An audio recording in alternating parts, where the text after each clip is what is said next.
Everybody, how's it going this Friday? So we're gonna do the Superior Raid, then we're moving to Edgeworth games. I've tried things out already, so we know we're going to use raid stuff. I'll talk about there is like an alternative that I only learned a bit later, but options, regardless, both options can be good. So we're using the Galarian Slow King ability.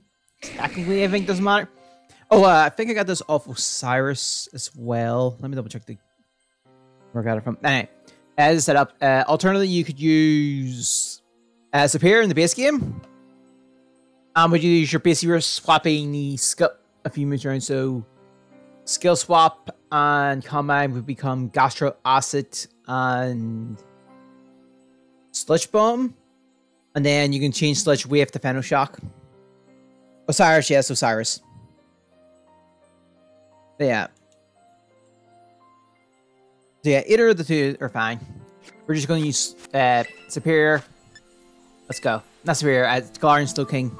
That's it. Let's go.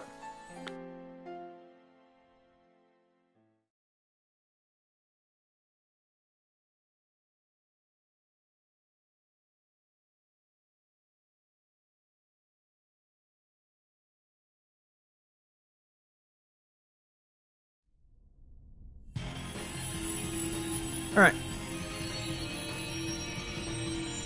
I already know what the Spirit does, so we're good to go.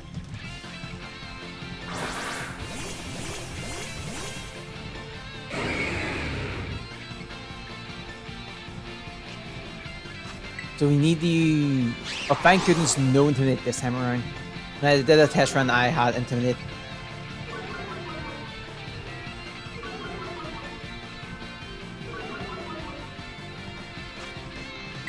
Yeah, well, skill swap.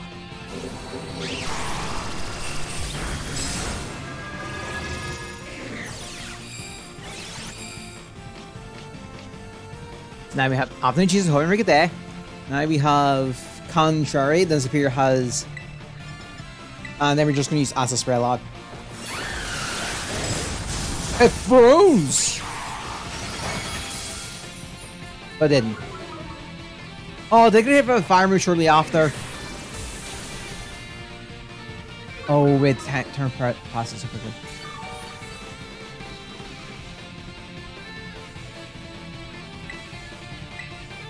A little bit.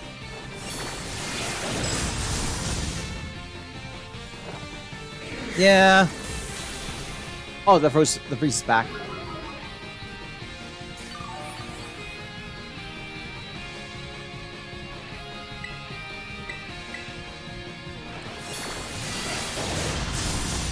Wait, we have no fire. Why does the freeze keep going away?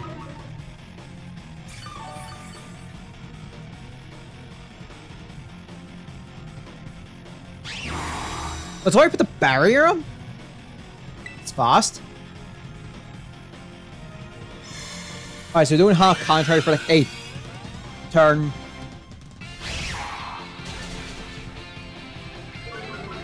Oh no, more attack! What do we do?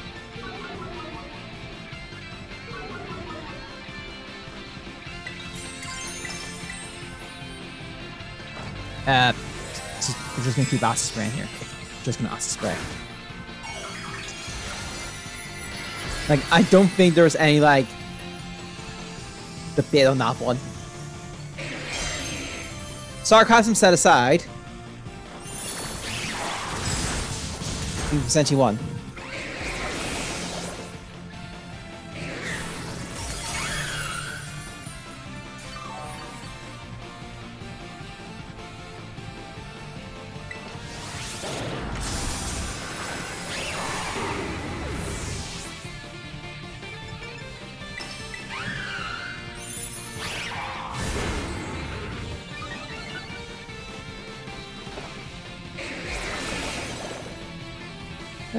Well,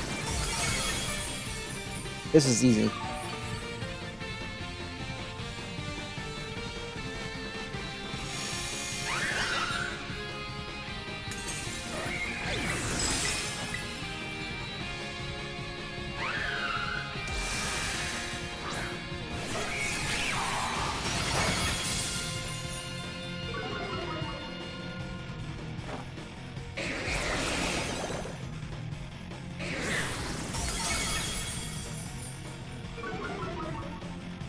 Alright. Oh. Give me a sec. I'm gonna... No, not skill squat! Okay. So... Here's some... Wait. Did I get the name right? Anyway, regardless, thanks for following. Appreciate it. Hope you're having a good day. I think I butchered... I'm not sure if I butchered your name. I'm just gonna call you Prison. Alright. Doesn't prevent me from butchering names. Regardless, we've won this, so then after this we're gonna go... We're gonna go solve a murder case and point fingers at people. I need to put skills up the balance on at some point.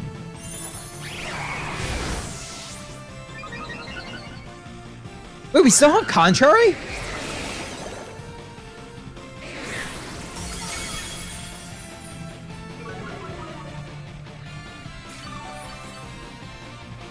Oh, I thought we didn't. We lost it. Oh, did the gastrologist go somewhere else? It might have gone to the other three. I mean, it does not matter. I was going away for a split second. I didn't know it. I didn't or use it.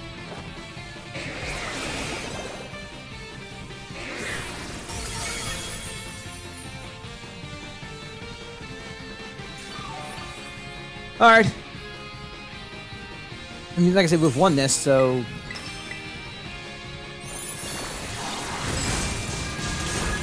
Like, what is Superior going to do here? We've just won. The stance is going to break. And then we just use Acid Spray again for win.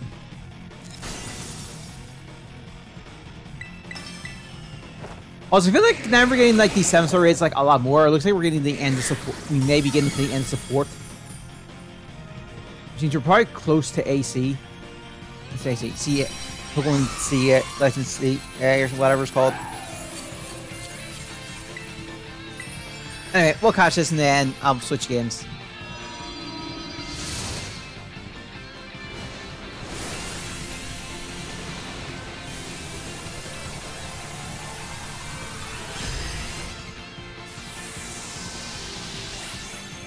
Alright.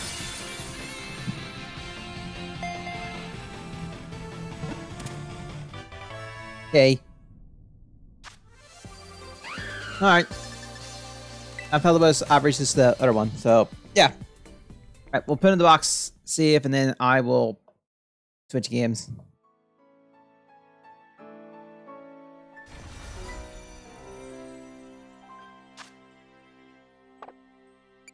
But yeah. Alright. I'm gonna save, and then I will be back in a bit. I'm gonna set up Edgeworth. Alright, be back in a bit.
Alright, we are back.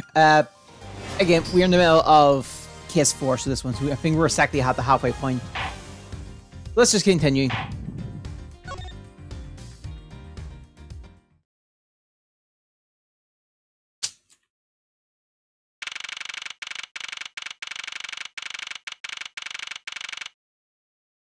Nice, September 10th, 4:45 p.m. District Court, Fairfield Lobby. Sir, what is to become of the trial into the code of an MSI staff member's murder? Indeed. Since both the suspect and the prosecutor are both now dead, the case will be dismissed. In other words, the trial ends here prematurely. Looks like you'll have to wait just a bit longer for your big debut. I suppose it can't be helped. The evidence for this trap will be transferred to you in a little while. Sir, what do you think about the murder of the Copenhagen emissary staff member? And the murders of Mr. Faraday and Mr. Rail? What an outrageous circus it has all become. That Faraday brought upon himself with his naivete. An outrageous circuit? Right, sir. I'm gonna install it later. I grew weary of this topic, Edgeworth. I will have you assigned to a different case. Papa, you'll come and watch my courtroom debut next, won't you? I'll consider it. Sir, if I may, please allow me to continue my investigation. Whatever for? I know that there is already a suspect in the murder of Mr. Verde and Mr. Rell. However, there is not enough evidence to prove that it was he who committed the crime. I'd like to continue investigating in order to find the perfect proof of his guilt. The perfect proof? Don't make me laugh. A worthless person like you has no right to claim such a thing as perfection. Papa? Who do you think is the real culprit behind these murders? Miles and I, we're competing to see who can find the real killer first. Plus, being able to investigate a real crime scene is a really rare opportunity. It would give us some real-life experience. Wouldn't you agree? If you want to investigate this case as much, then do as you wish. Then you're allowing us to continue? In court, your top priority is to win. And a solid investigation is one of the keys to winning. You have to make sure you become recognized. As a first-rate prosecutor, we'll have to make sure you become recognized as a first-rate prosecutor. The way, reading. It wouldn't be very interesting otherwise. I'm returning home now. Edgeworth, Francesca, see to it I'm not disturbed. See if the results of your competition. Yes, sir. Of course, Papa. Francesca, thank you. What are you thanking me for? Your logic earlier was built on that scruffy detective's lie. That means that the competition is still on. Yes, just as you wished. I couldn't let you get off that so easily. Now then, let's see how you fare on the investigation from here, Miles Edgeworth. No, I don't have enough information yet. So my first order of business is to question anyone involved with this case. It's an incredibly detailed model, isn't it? I heard that it costs as much to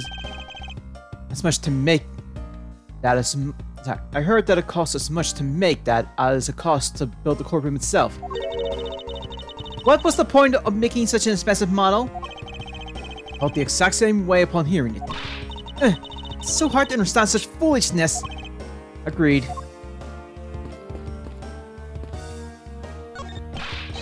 Sir, not in report, sir. Is there no one who will make this man take responsibility for his actions in this room? Looks like we'll have no chance to report this to Papa. Then this guard will have in a waking nightmare after being awoken from his dream. Actually, let's not. I kind of feel sorry for him now. So I'm gonna try something. I'm gonna save here.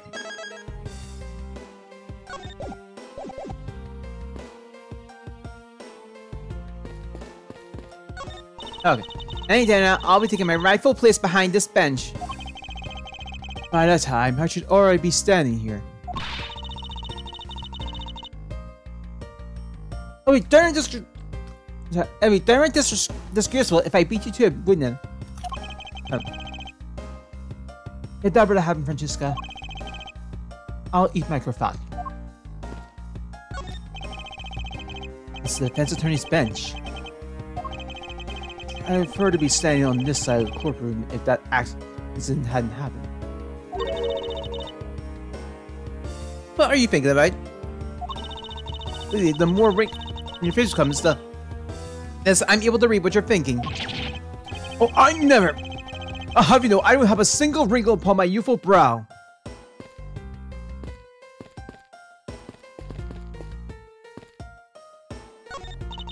This must be the judge's desk. You can tell by the gravel sitting on top. I had a dream once that I was being squashed from above by this gravel. You're such a weakling, Miles Edgeworth. You have no idea how funny it was. Beneath each bench. Ah, that's how you get the sheep.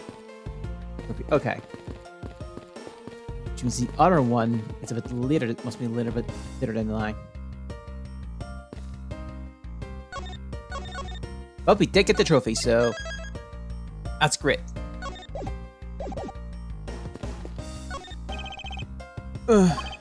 What's the matter, officer? I've been standing here forever, sir, and I really need to go to the bathroom. Why don't you just make a quick trip? The nearest one's not far, is it? No, it's a short way down the hall beyond these doors, but I don't want to be blamed for anything that might happen while I'm gone. So I'm going to hold it. Perhaps the fact that you can be a positive influence on the force after all.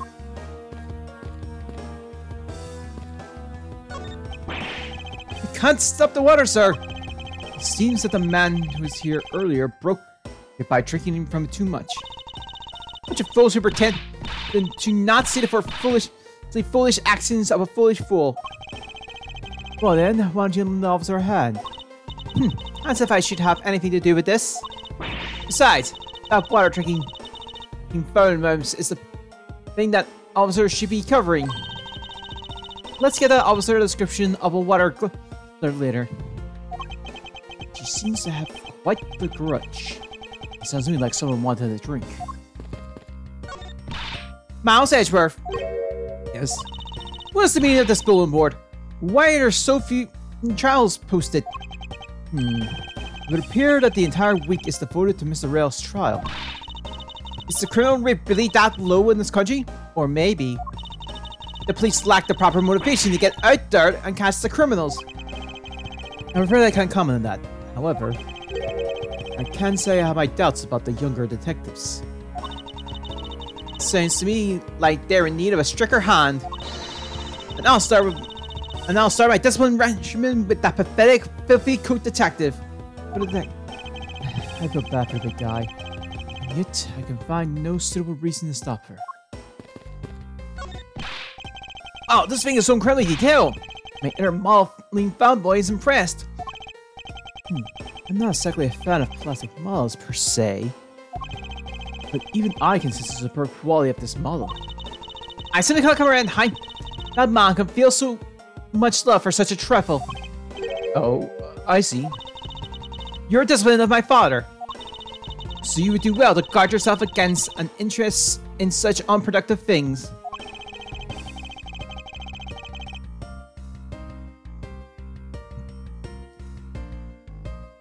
Yes, perhaps I should take my whipping people like the young lady over here.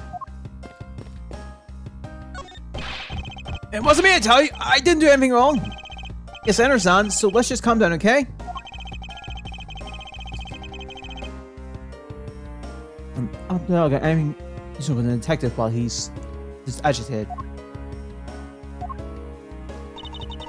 Yes, what is it? Do you think you can win this competition by simply showing that to me? No. In fact, I was planning to thank you. I wouldn't be a prosecutor today without you and your father. I didn't really do much. You became a prosecutor first, that's all. But just you wait and see, Miles Edgeworth. But soon I'll be a prosecutor too. Good, then me and both send criminals away together as colleagues. But you can be sure that I will always get more convictions than you. Almost true that she's going this far to insist that she'll always win. Almost.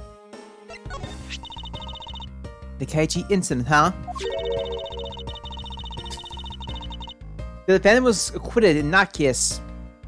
But I don't think we've seen the last of him. The fact that he was acquitted on a lack of evidence is just revolting. It's inexcusable. Well, if it was my pop-up, he would have been found guilty in 3 minutes flat.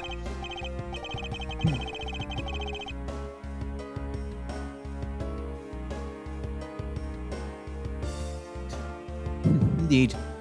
We do well to watch and study more from our mentor. So we may secure conviction for those who we try. That would be our rule. What's this weed business? Don't let me in a few miles. Any subject I come across will confess everything to me before he even reaches the trial. I'll show you exactly who is the superior prosecutor. The only one was just playing to win here. I was wondering what you think of this piece of evidence. Asking people for help is breaking the rules, Miles. As I said there, this is a competition, a battle of wits. If you want to ask someone for an opinion, you should start with yourself. In other words, you have no real opinions about this piece of evidence, do you? It's one of the weapons in his case. I pity Mr. Faraday. It's bad not to be killed with evidence that he prepared himself, but to also be killed in the courthouse of all places. And right in the middle of one of the trials he was running too. It just goes to show that nothing in life is predictable.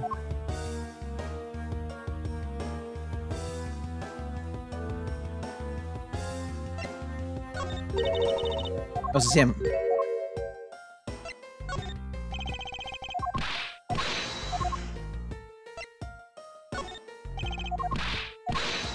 Did you ask anything?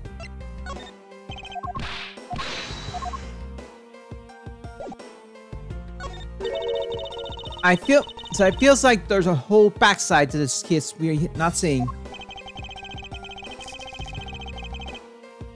And here we have, but it was a case where the 2 men had killed each other. We're lacking information. And as for Car, I can hardly call this a perfect investigation. Indeed, it is as you say. I can't believe we agree on something. What is so revolting about me? Anyway, our first move should be to speak with everyone related to this case. Indeed. Even if you had not said it, I was planning to do so anyway. What was that lash for?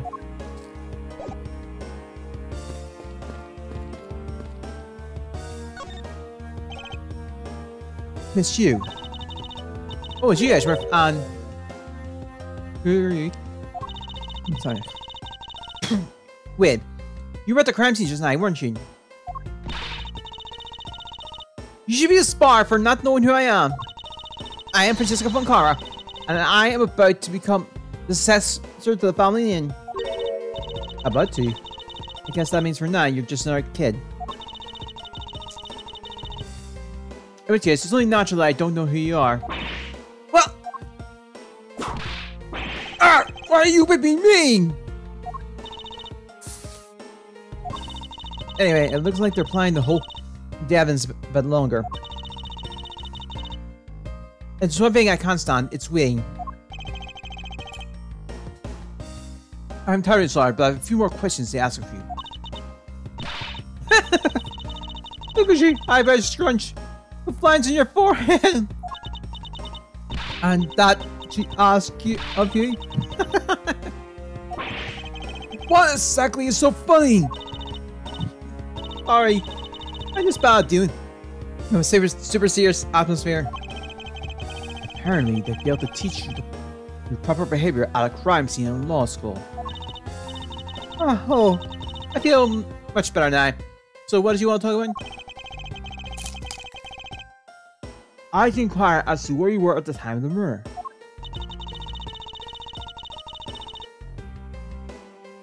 We were in the vent lobby number 1 the whole time, up until we heard a gunshot. And by we, I mean Mr. Bad. If you don't believe me, feel free to ask him yourself. You were with Detective Bad? Why? We had a little something to discuss, that's all.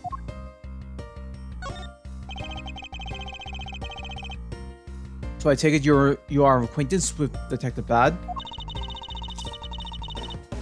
Yeah, he was the detective in charge of the KT-8 incident. Detective Bad is also related to that incident? Right. He was one who was supposed to protect my sister, Cece. But you know how it turned out, don't you, Edgeworth? No, it's Edgeworth. I have no idea what you two are talking about. I heard of the KT-8 incident from my papa. But how does that case relate to you, Miss Yu? The victim in that case, CCU, was my sister. You're making that superstitious face again. I'm fine, really.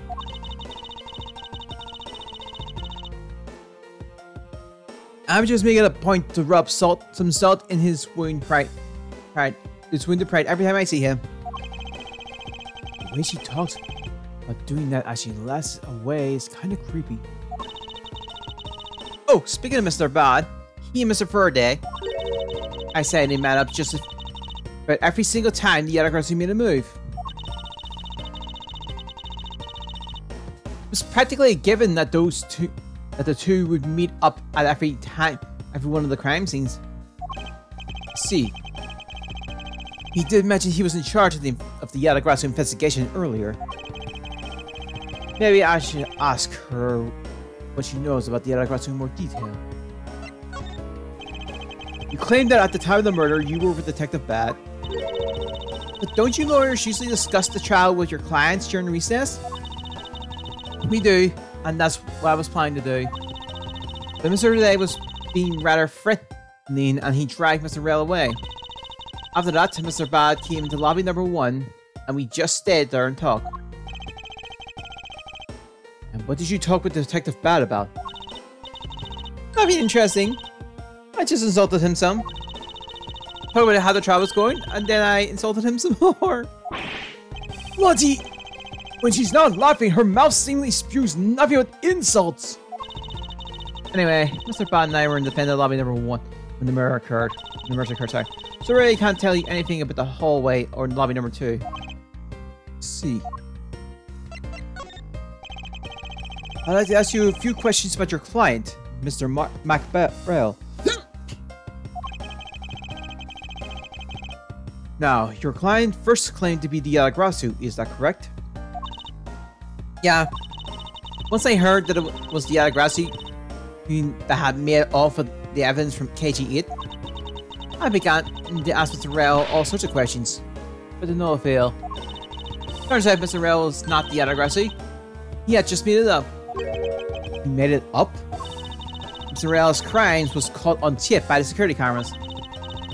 But there is no footage of him sneaking into the Copenhagen embassy itself. Hold on for just 1 second. Dan, you mean to say that you knew that he was not the real Yatagrasu? And that he was just another cold-blooded killer? And you were ready to defend him? Yes, that's right. See. So a defense lawyer is actually just someone whose job is to cover for criminals. That's why defense lawyers are so detestable. But they are no match for us fun karmas.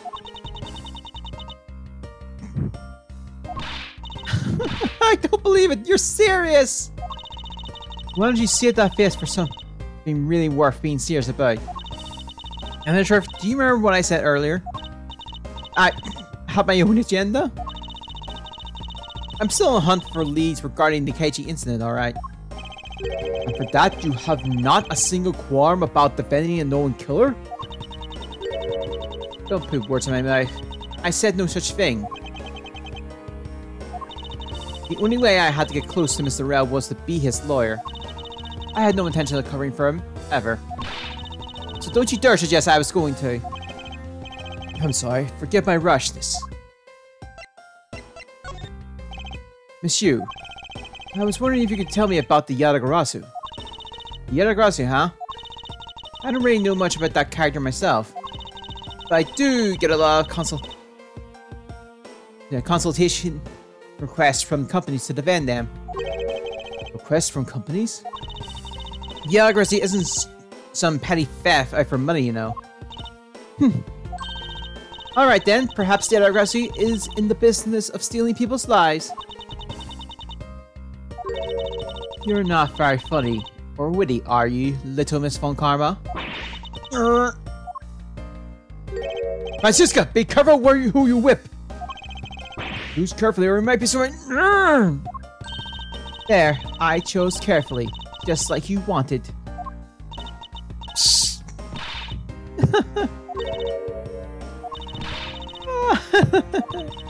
That's just nice. Was hilarious, little missy. Of course it was.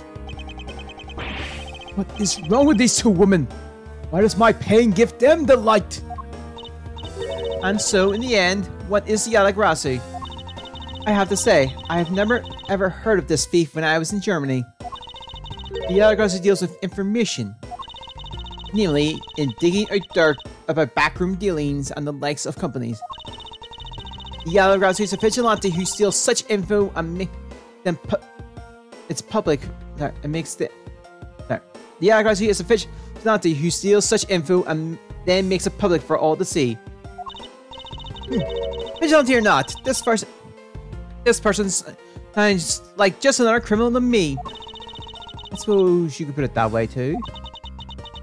The other way, I get a lot more clients now thanks to that thief. Sounds like Miss Yu is profiting nicely. I suppose I got all I can out of Miss Yu. I should move on and speak with Detective Gumshoe now.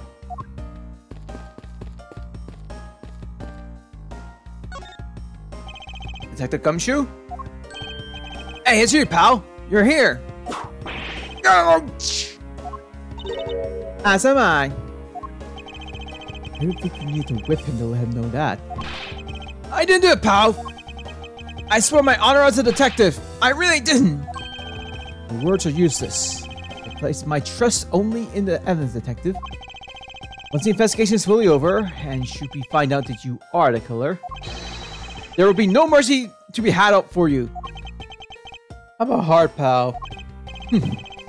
It's your not word, right?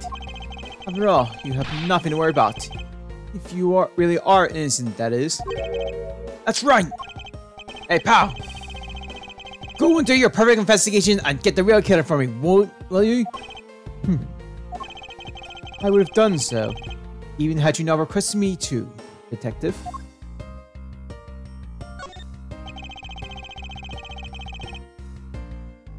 So you, Mr. Friday, had a small meeting last week, did you? And what did you do to make him so angry? I just asked Detective about the same thing myself, pal. Turns out he was mad at me.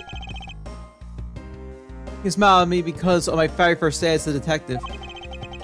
I reported in my usual post instead of the criminal affairs department. By the time I got done to the criminal affairs, I was really late. And that's when he gave me that huge speech. I remember doing the exact same thing in elementary school. On the first day of school every year, I always end up going to my old classroom. How pathetic for a detective to be compared to a mere schoolchild.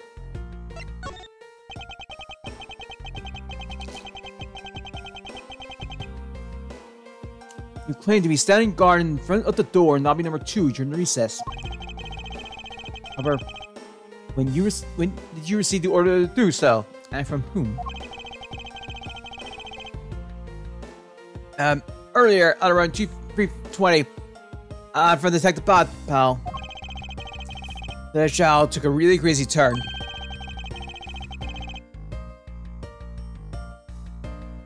So I was told to make sure not to have him miss for a day. And yet something did happen to him, correct? It looks like it was a total waste of manpower to assign you to guard duty. Ouch! Your words sting worse than your whip, pal. It was Detective Bad who ordered him to stand guard, huh?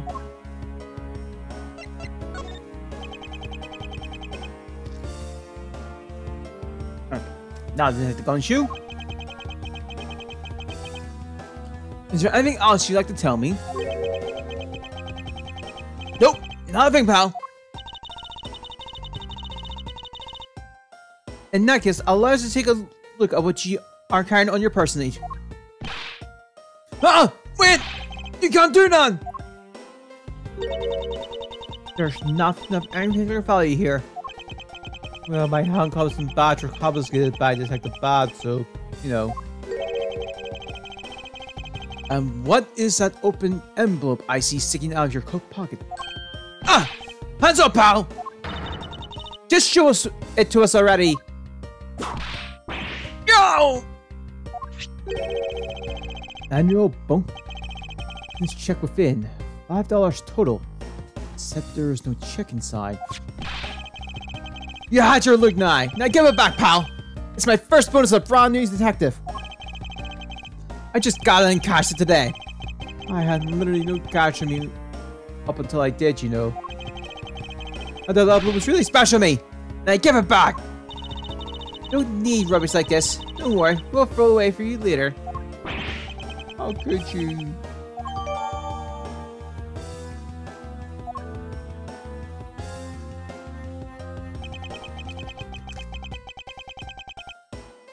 I'm tired, I need to take him in for questioning now. I can come asking just about everything I need to.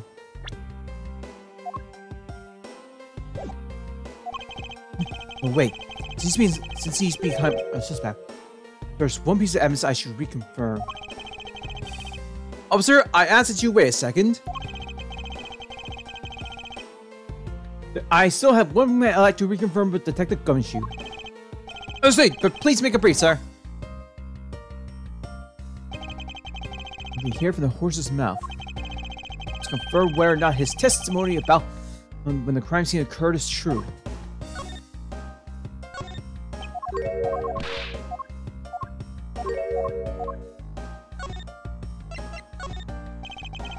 You told me earlier that you heard no sound other than the gunshot out in the hallway. Is that correct? Nothing about it, pal. Then you are also claiming that no one passed through the hallway earlier. Is that also correct? Yep! Not a single ad passed through that hall when I was on duty. You do realize that the lie you're telling is only making life more difficult for yourself? Huh? Oh. That's true! I didn't see anyone go through the hallway, and I didn't hear anything else, pal.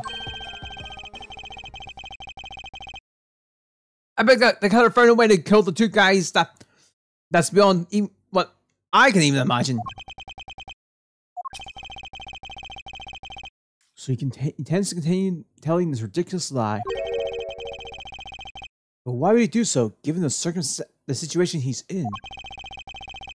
I believe a thorough investigation of the hallway in front of the defendant's lobby is in order.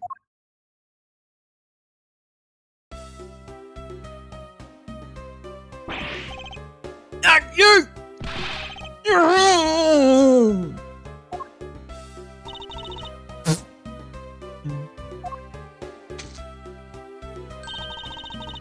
How did you not notice that coming? Wasn't that the child I changed money for earlier? Thanks! That's exactly what I need. Kids can sometimes be so cruel. It looks like she dropped something. A switch roll. Maybe you should arrest that girl.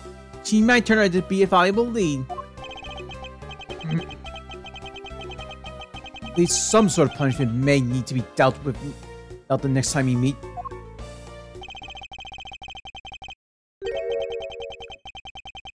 I believe I've asked all that I need of this man. Now, for Detective Bad and the judge. We have to confirm who's correct. The judge are that scruffed face, right?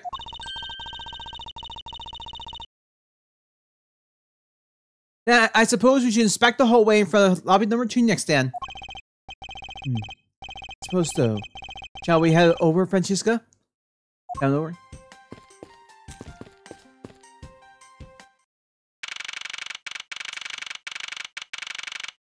Number 10 does your court hallway.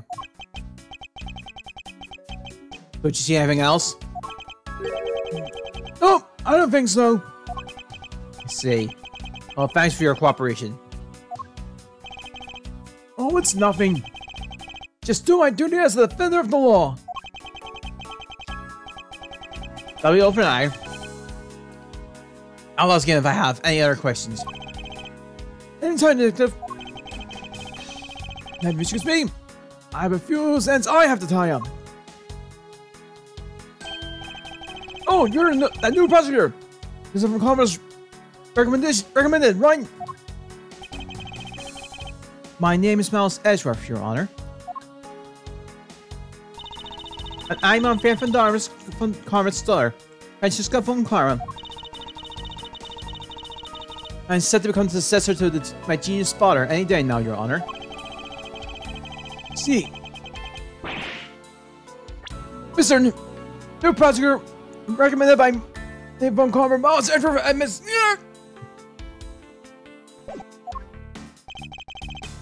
Are you alright, Your Honor? Please feel free to refer to me as just Miss Von Karma, Your Honor. As for him, just Edgeworth, it's fine. Apparently somebody doesn't feel like I'm worth of a proper title. Oh. Very well then, I shall call you Miss Von Karma, Mr. Prosecutor Edgeworth. Your Honor, Mr. Edgeworth is fine, sir.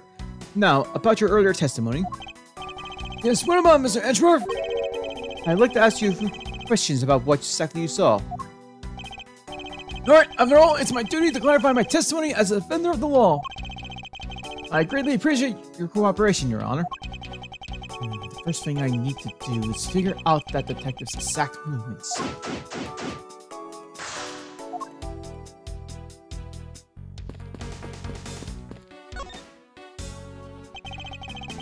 First until I...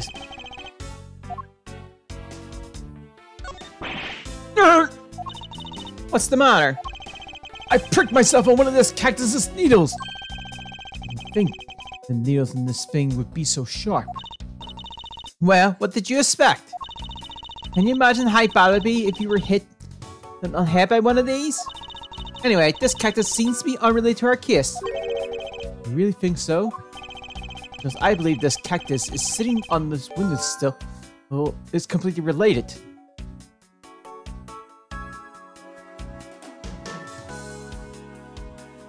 That.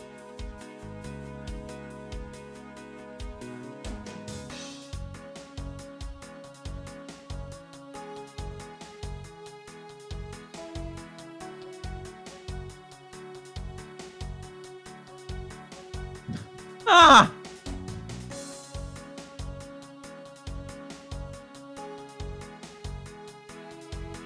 God.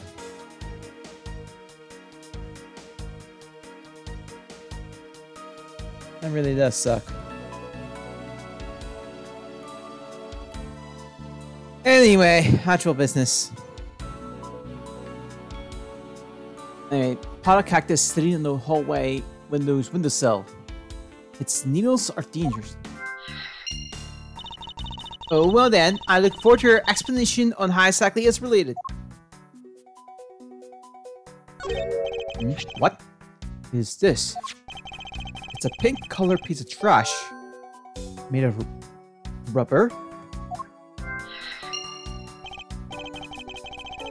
I feel like I've seen something like this before. No, all I see is a piece of garbage. You know, the fact that there is a lit running loose inside this courthouse, it's simply unforgivable. It's not like it was I who littered. Rubbish belongs in the rubbish bin.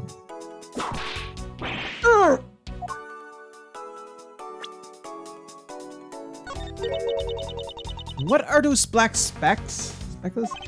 I believe it was a pile of ants. It is a pile of ants eating away. Oh, that detective! He claimed he's not a single ant slipped by him. And yet, here is a whole hill of them. What do you hate me for? As a replacement for that pathetic detective. Perhaps I should add this deduction to the detective's growing tab of pay cuts. Anyway, I wonder what the ants are eating. It looks to the smell of it. A piece of cake? Pieces of cake and chocolate from a Swiss roll.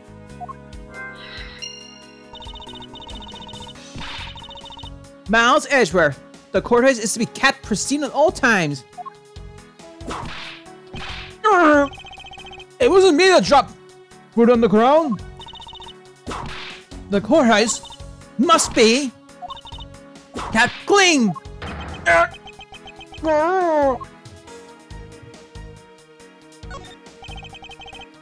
Dirt on this bench. It smells like some sort of sweet substance.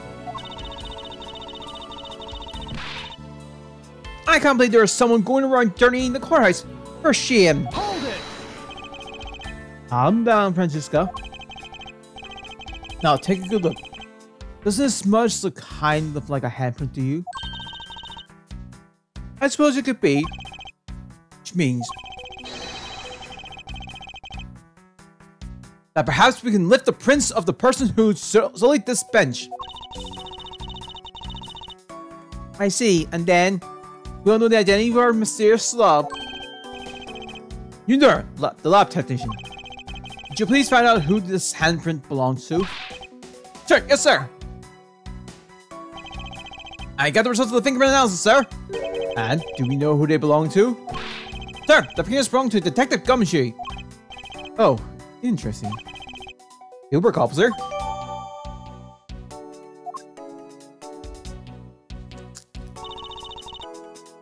And there you have it. Yes, I suppose so. Now we know the identity of the person who dirtied the bench. I sense that you and I will be using this information in a very different way. That's a torn out of the hole in this bench as well. I wonder if the inside of this bench consists of nothing but ants. Don't you dare contain that gross line of thought. I'm sorry. Ants are hard work carrying their food home.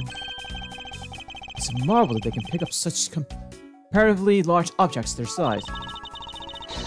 Well, if you want to carry the mighty phone car and not be squashed under it, you better work extra hard, just like these ants. And the same goes for you, Francisca. You can look outside. However, I doubt the killer could have escaped through here. Of course not.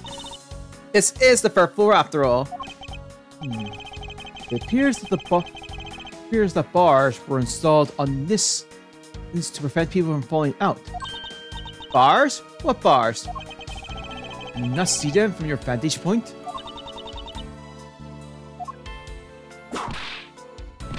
What? Let's remember not to bring up the taboo subject again. She's smaller. I suppose she's on the rabbit. Hey, It would appear that this vending machine sells snacks and various other foods.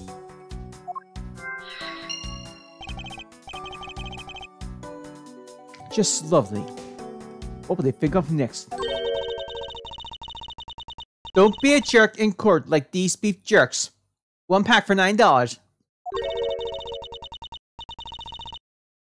Defendant's fresh milk. 1/2 pint for $7. Stay neutral as the switch stew until the end of these for $6. They're awfully overpriced. The lineup is simply awful. Period. Speaking of snacks, I wonder if that switch roll little girl drop is from this machine. I was wondering about that myself. Then this fresh milk. What exactly is that supposed to mean? I bet it means the milk is freshly milked by various defendants on trial right now. No, I think it might mean that this was milked right here from the various defendants. Now, Edgeworth, you can't possibly be serious. Of course not. And it's looking glad, blind your opponent with some OJ. Are they promoting violence? Don't worry, my whip will make sure that anybody following this advice won't be for long. Compared to the sting of a whip, the sting of orange juice might not be so bad.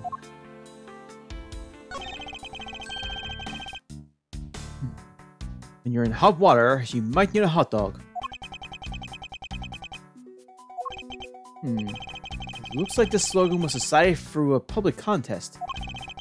And the winner was Prosecutor Winston Payne? What a pathetic slogan. No presence at all. Nah, if it was with me, it would read, if you leave matters in the Von Carver's hands, everyone in the court will be found guilty dogs. Objection! Overruled! Overruled! Damn.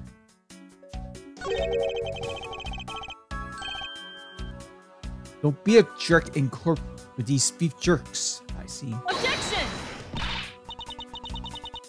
Miles Edgeworth, wouldn't you agree that it's a very clever pun? Do you think they put that much effort into it? Happy day, happy birthday. Okay. Would you? I saw the news. It's BT16 all over again, isn't it? You ever think they put that much effort into the product's name? You, that foolish fool, could understand the foolish thinking of a fool who made it up.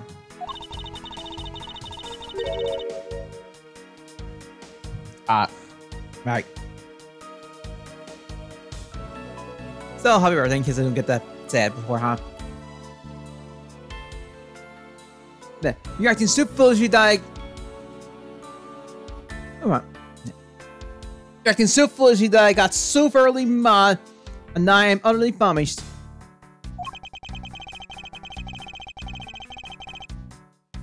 If you want a pack of these, all you have to do is ask like a normal person.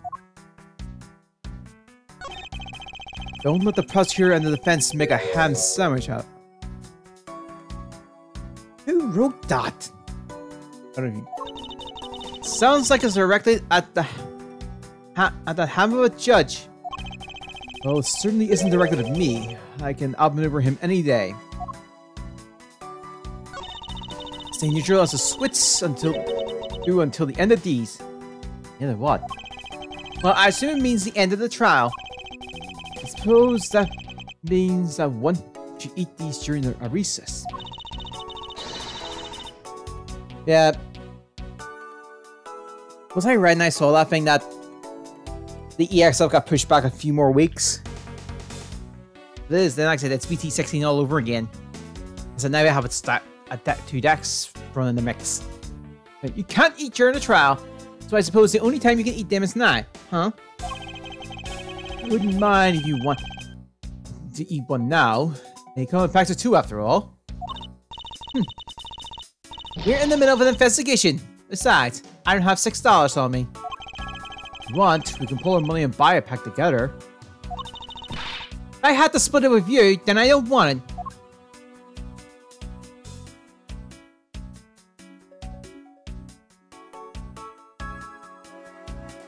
Oh, I guess we're done with that.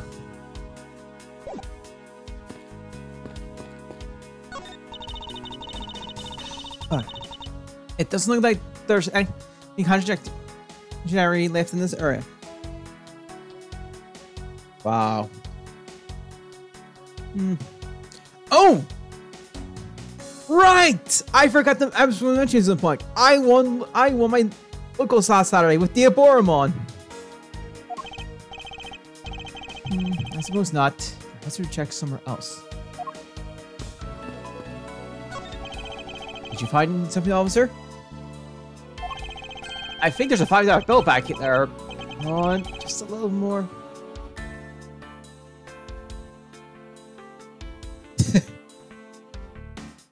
Oh, yeah, one other thing. I round clock at the end to go with it. And only managed to get it work. I only managed to pull it off once. And almost a second time. Had my DP not hit 0 at that point. Is there no one working this crank? Seeing who isn't a total waste of living tissue? Unfortunately, I doubt there seems to be a single person we can deem useful here. Alright, I guess we'll see if it attempts some logic.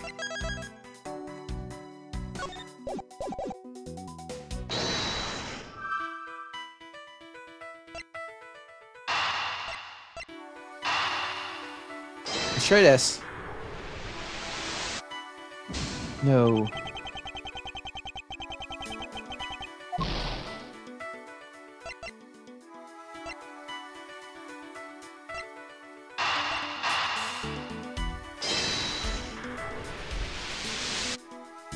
Hey, there we go. These pieces of chocolate and cake. Could they not have come from a Swiss roll? A Swiss roll? Why would a courthouse sell a thing like that? It may not seem like the right venue. However, it is being sold right over there. The vending machine? Ah, I see. Staying neutral as the Swiss do until the end with these. 2 for $6. Talk about expensive. Leaving the facts that it's on the expensive side aside. The fact that the cake crumbs and chocolate bits were found in this hallway suggests that they came from a Swiss roll that was purchased from this machine. I think I'm pretty clear. I think I have a pretty clear picture of what's happened here now. Naturally, after all, I'm here, aren't I? Detective Gumshoe must have sat on this bench as he ate a Swiss roll. And as he ate, he dropped it on the floor and still ate the bench. Alright, we got that up. How could he have not cleaned up after himself? Hey, only despicable. Don't you dare whip me again. It wasn't I who made the mess in the first place. Anyway, it was indeed Detective Gumshoe who bought the Swiss roll. That creates a rather interesting contradiction of facts. A contradiction? Where? I think I'll have another look at this special courthouse machine in order.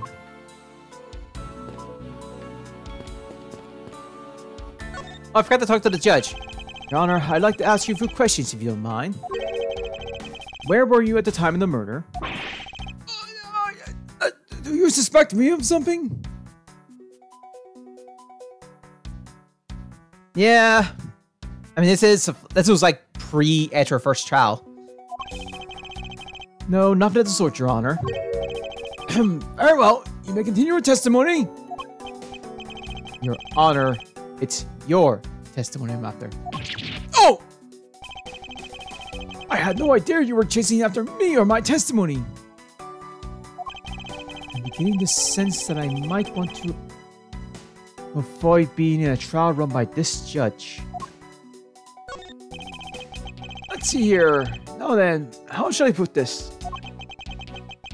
You get to be at my age, you need to pay more frequent visits to the restroom. If you're going to take a look... Sorry, if you go take a look from the window at the end of this hall, you'll see a small window.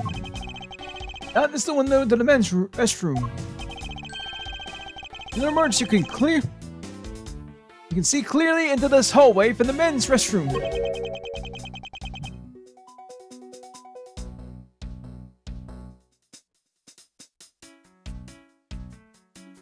When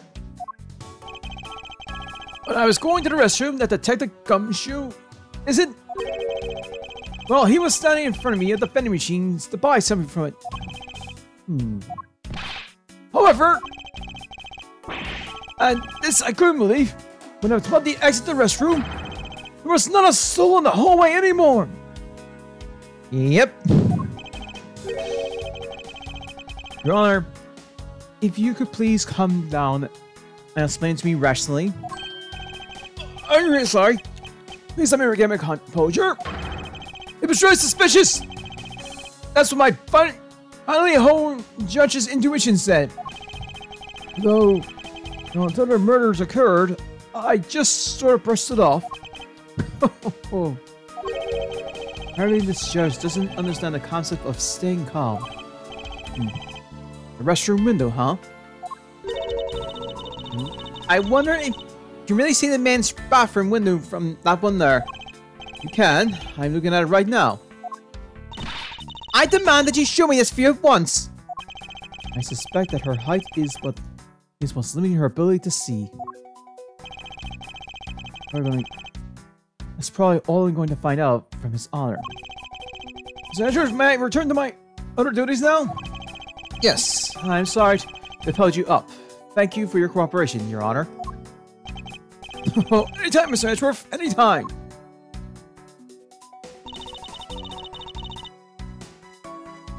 The judge's continuity seems rather friendly. Yes, if not a little wishy-washy. However, I heard they are known to hand down very fair verdicts.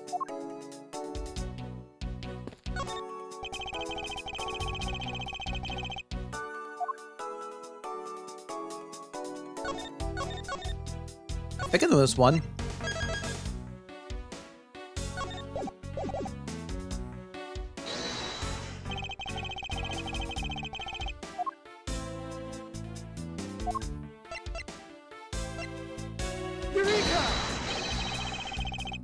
Okay, it's not the special. Oh, it's Gumshoe's money. Do You think so? I think there is one. I think there should be one.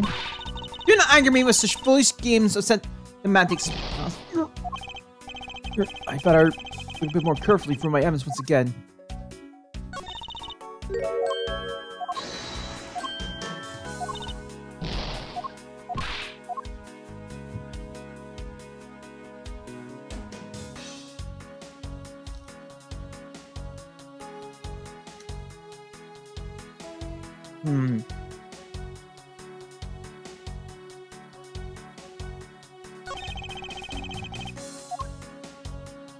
I can't. I'll try.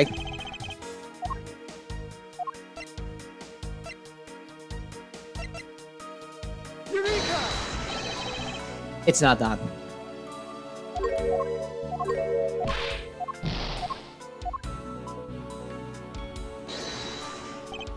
I'll get the points back.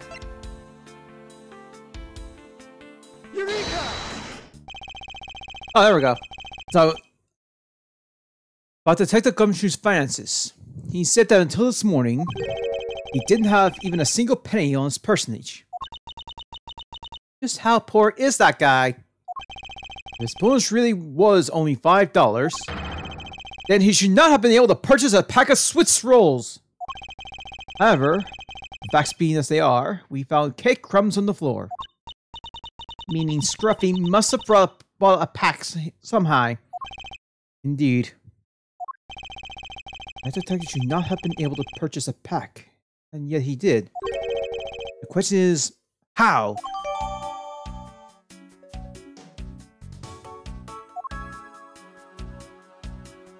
Oh, you talked to Detective Bad. Detective Bad, I have something I wish to inquire about.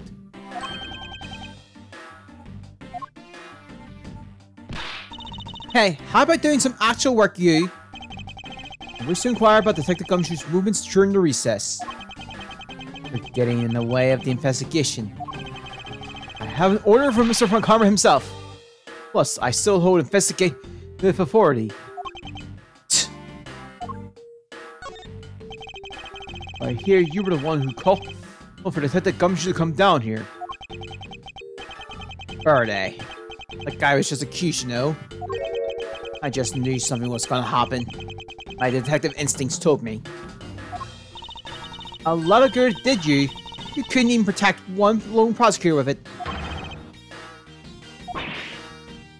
Hold it! Chiska, I think you need to apologize. I'm sorry. I'm terribly sorry, Detective Bad. Please continue. I used the phone on the first floor and called the Penny. I told him to send somebody over. And that detective's the one that showed up. And only upon his arrival did you set Detective Gumshoe to stand guard, Detective Bad. Yeah, I waited for him on the first floor. After we got here, we came up to those defendants' lobbies together. These defense lobbies together. As we entered this hallway, we ran to you. She told us that Faraday was really mad. And that he dragged Rail off to lobby number 2 to have a word or something. And that Faraday had said, do not let anyone interrupt them. But what choice did I have? All I could do was tell the big lug to stand guard outside. And around what time did all that take place? Let's see, I think it was about 30 minutes before I heard the gunshot. After giving the big lug his assignment, he never left the hallway. Not once. Oh, and how can you make such a claim? One of the guards in this floor main lobby swore to me he didn't. If the detective never left the hallway, where did he disappear off to? That's simple. He must have gone into lobby number 2 just as I suspected. You and I, we were in lobby number 1, next door. The only one without an alibi is Gumshoe. It seems that I am still missing some key pieces of information. Detective Bad, you also heard the gunshot, did you not? Yeah. I heard when I was in defendant lobby number 1. That's when I came running towards lobby number 2 to get a review. How much time eclipsed between you hearing the gunshot and your arrival on the scene? Less than a minute. What were your movements upon hearing the gunshot? I grabbed the big lug who was just walking around in the hall and raced into lobby number 2. And that's when we discovered the bodies. In that order. That makes you the discoverer of the crime scene, right? Yeah, I guess it does. Little miss. I am about to become a prosecutor very soon. You will treat me with the dignity I deserve, or else. You wave that thing. Ain't earned any more. And now I'll have you arrested for obstruction. That's a bot. It just popped in. I got it.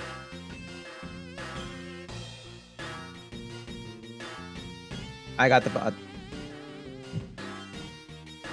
Also, fair play to detect the bot, just dodges the whip. You wouldn't dare! Just joking.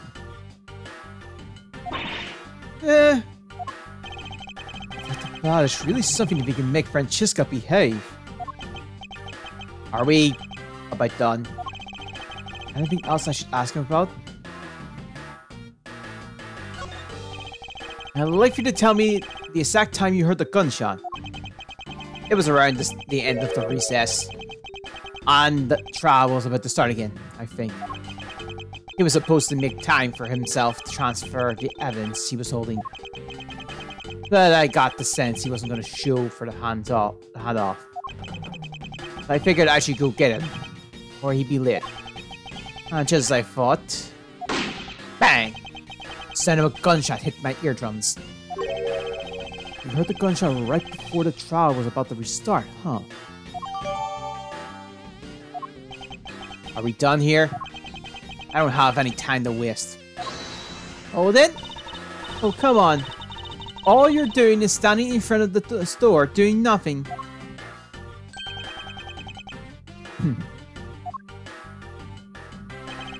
I get the sense that he is somewhat investigating these crimes. Or rather, that he is keeping us under surveillance. But to what end? Take the bad. May I ask that you cooperate with us for just a bit longer? I don't have anything else to say. To the two of you.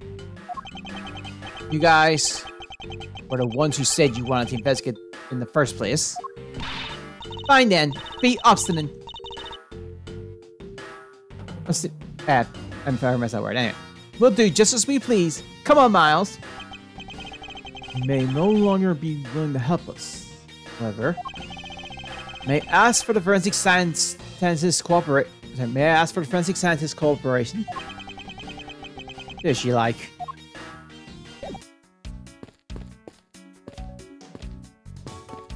Have you found any suspicious fingerprints, officer? Nope. Just the fingerprints of those involved with the kiss, sir. I guess we know all of the players in this kiss then, huh? It appeared that way. I have a nagging feeling we're missing something. And I suspect that we're missing is hiding right here in this crime scene somewhere.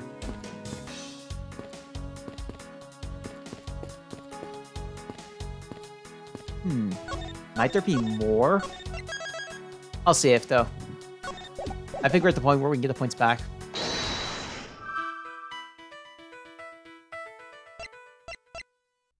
I'm gonna try this. No.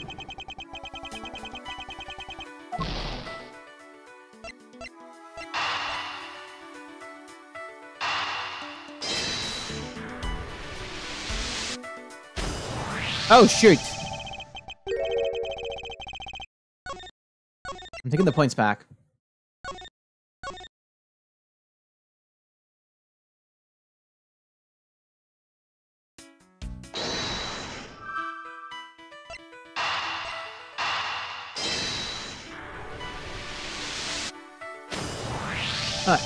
This pink rubbery substance. I saw this in a different form earlier today. I believe this is a piece of a pop balloon. I suppose that's possible. The balloon probably got a little too close to our friend, the windowsill cactus. That would be the logical conclusion, yes.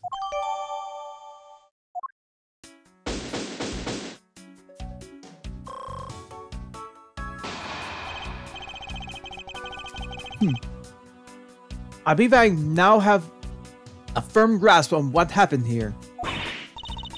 Well, I do too. Alright, Francesca. Would you care to share what conclusions you've come to? Why should I do that? We're still in the middle of a competition, you know.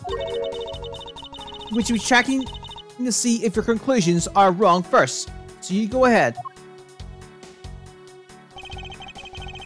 It's almost cute that she's going this far to ensure that she wins. Almost. Very well, but first, we need to pay his honor a visit to correct his testimony. December 10th, 5:15 p.m., District Court, Courtroom number 3. Your Honor, if I may, I'd like to test your witness testimony and see how it stands up. Do you doubt me? Am I your new suspect? In a sense, I suppose you could say that.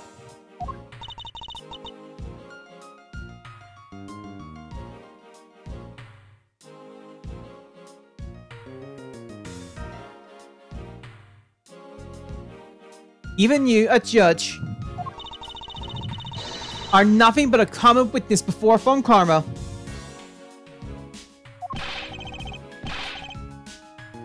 Silence in the courtroom! Silence, I say!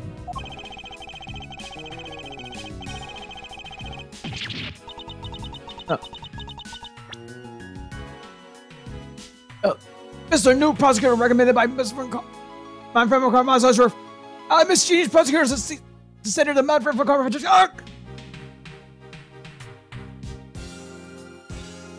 You bit your tongue again, didn't you?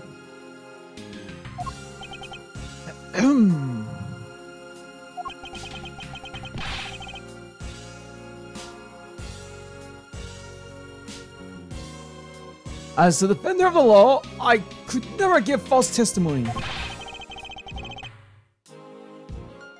You can even place me under oath if you want. Very well then. Your testimony, if you please.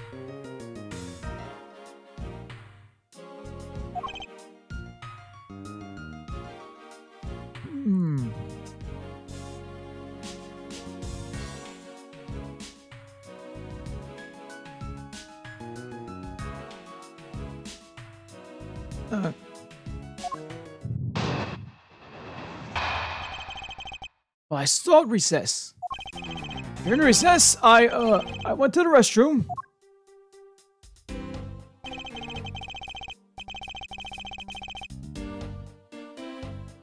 There was a window on the hallway side. In other words, I could see into the hallway.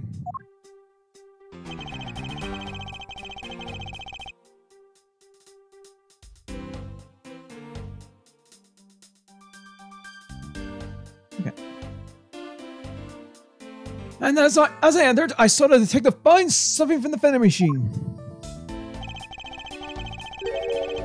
But when I was about to exit the restroom, he had completely disappeared. A detective that goes missing while on duty? That sounds mighty suspicious to me! Your Honor, can you please try to remain calm? Oh yeah, by the way, yes, this is one of the few games you get to cross-examine a judge. And not just any judge. This is the judge from most of this entire series. Oh! I'm so used to simply listening to testimony that I got caught up in the excitement. I'm sorry, Your Honor, but I'm afraid I'm going to have to spoil your fun now.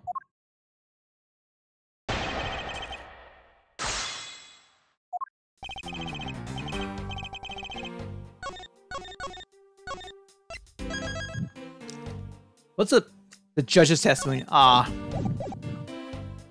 it! Your Honor, why exactly did you pay a visit to the restroom, if I may ask? Oh! Well, isn't it obvious? What else do you go to the restroom for? I got... You suspected some sort of tomfoolery, don't you? Please stay calm, Your Honor. This is going to be much harder than anticipated. I'm sorry. Right. I need to think things through with a level head. I'm just nervous because so much has happened today with this trial. Let's see. I announced a recess, time for us to reconvene. But having done all that, I still wasn't able to go to the restroom right away. Now, why couldn't you? It's the first day I've been accused. I have paperwork to see regarding a new prosecutor. Once I had finished that, I was finally able to make a mad dash to the restroom. At least you stay consistent on the going to the restroom part of his testimony. Hold it! Your Honor, did you really go to the men's restroom? What is the meaning of that statement? I simply meant that perhaps you went to a restroom on a different floor. I had to go for such a long time. It was all I could do to dash the closest one to the courtroom. I suppose that's only natural, given his circumstance. Down to the courtroom. This floor's main lobby down the hallway. And then you can see a window just above the urinal. And it's through that window that you witnessed Detective Gunshoe, Your Honor? Yes, exactly! Your Honor! There's no need for you to yell. I can hear you just fine. Oh, I guess I put a little too much into that last answer. Now then, let's continue with the testimony. Hold it! Are you sure that the person you witnessed was Detective Gumshoe, Your Honor? Yes, I'm not really sure. It's hard to miss someone of his stature, even as far away as the restroom. Besides, I can't think of anyone else with that kind of hairstyle, big coat.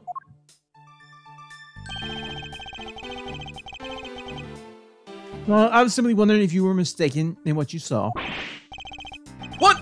Preposterous! My eyes are sharp as can be, ready to see for lies to the truth. Although recently, things do seem to be a bit fuzzier than they used to be. Clearly, his eyes are not the only thing that have gone fuzzy. Allow me to say with all my honor and dignity as a judge, I am not mistaken in what I saw. Hold it! He disappeared? But Your Honor, didn't you just say... I saw the detective buying something from the vending machine? Well, yes, I did. Isn't it? The restroom window looks over the courtyard and right into the hallway. Just as I was about the exit, I took a look and there was no one in sight. That led me to the only solution to this mystery. Next detective must have gone into the crime scene. I'm gonna return that point. So he looked into the hallway from the restroom and over the courtyard, did he?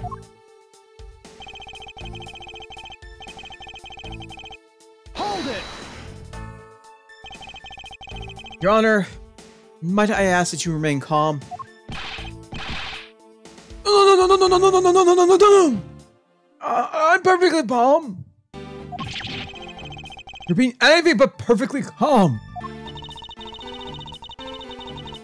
It appears that His Honor could not have been mistaken in what he saw. I suppose so, given his line of sight. However, she said, why do you suppose our line of sight are so different?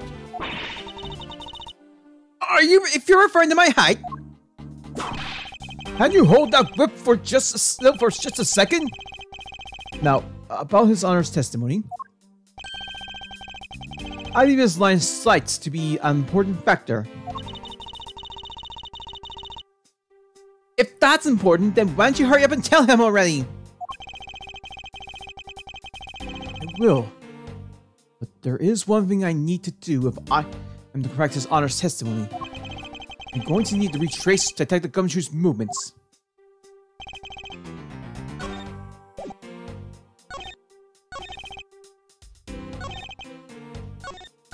I believe it's this statement.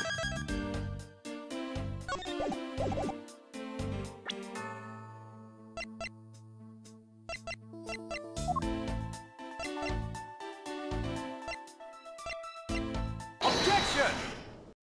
Emma. What is that finger wag for, Mr. Edgeworth? And don't you know it's rude to shout objection while someone is giving testimony? If you truly are a man of the law, then you must always be vigilant. For example, I never let an opportunity to shout objection let me by. Miles Edgeworth, it's one thing to be passionate about your job, but this is real life. This is what some people may say is the pot calling the kettle black. Your Honor, I wonder if you may take a look at this for me. What is this? That filth! How dare someone dirty the hallway bench like that? Who is the culprit? That party is up, hereby found guilty of uncleanliness. You must know the uncouth bench saluter has already been placed under arrest, thanks to your testimony, Your Honor. Oh, well, that's good. Who was it? we were able to discover something from the smudge on the bench. Mainly, Detective Gumshoe's fingerprints. Not happy with committing the just murder, you had to go and turn in the courtyard too? Guilty! Your Honor, please calm down. Well, it's sure the detective is the one who made the mess on the bench. We have not yet established that this action is related to the double murder. You mean? I believe the detective bought a pack of Swiss rolls from the vending machine. And then promptly sat down on the bench to eat one. Ah, damn, I think I don't know if they took it out. There's really good moments where the Honor like overrules the objection, but you overrule the overrule. Ah, don't tell me they got rid of that line. That was a really good line in DS. Okay, crumbs and piece of chocolate on the floor under the bench. And Detective Gumshoe's fingerprints proved my conclusion to be true. Oh, but I still don't understand. Is this whole thing related to how I know how I couldn't see him as I was leaving the restroom? It is indeed. The window in the hallway was built rather high up into the wall, at around a grown adult's chest height. As evidence, I submit that Francesca herself was unable to see out that window.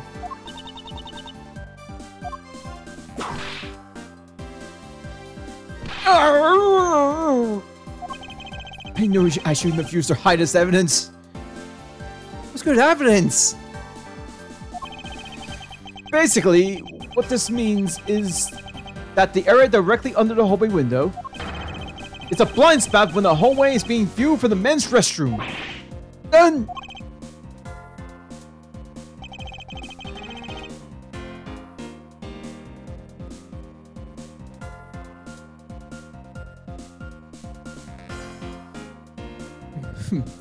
It seems that you have made the connection.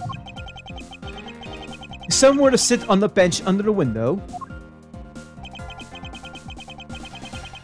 Yes, even someone as large as Detective Gumshoe would effectively disappear from sight. What? Do you finally see, Your Honor? Your testimony has just proven that Detective Gumshoe was in the hallway the entire time.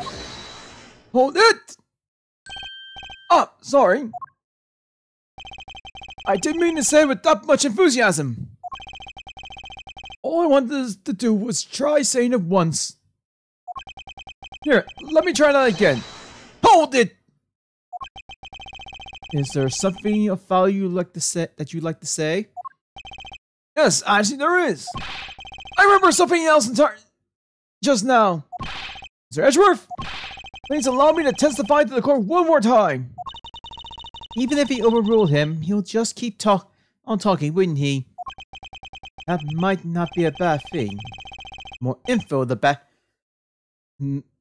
They're in a perfect investigation, right? I saw part 2. I suppose it's possible that you can't see a seated person from the restroom window. However, that doesn't mean that the detective was sitting there when I looked. Anyway, I forgot to testify earlier about probably the most important detail. As I'm sitting in the restroom, I heard a loud bang! Sound of a gunshot. The loud bang of a gunshot. Oh, what's that? That is a testimony of one who judges the crimes of others. Your Honor! Would you try to state the important facts first next time? I agree. Before you go around judging others, you should learn to judge your own words. I'm sorry. But honestly, I thought that sound was just a noise popper until just now. Now that he mentioned it, right before we restarted the trial, he did talk about that. Oh, by the way, was there someone celebrating a birthday during the recess? I could have sworn that I heard a popper going off.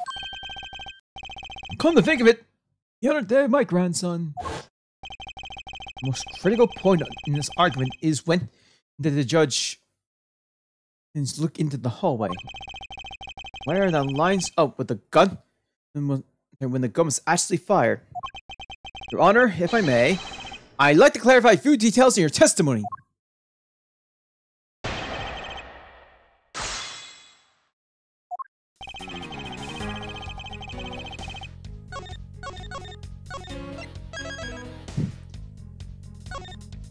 Alright, maybe this one's both Jesus music.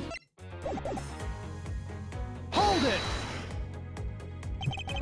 Consider that the only real Jesus music is like mid-arguments and stuff like that.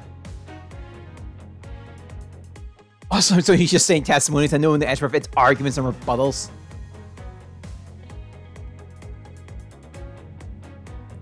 Alright, in that case, do you concede that you were overconfident in your last testimony?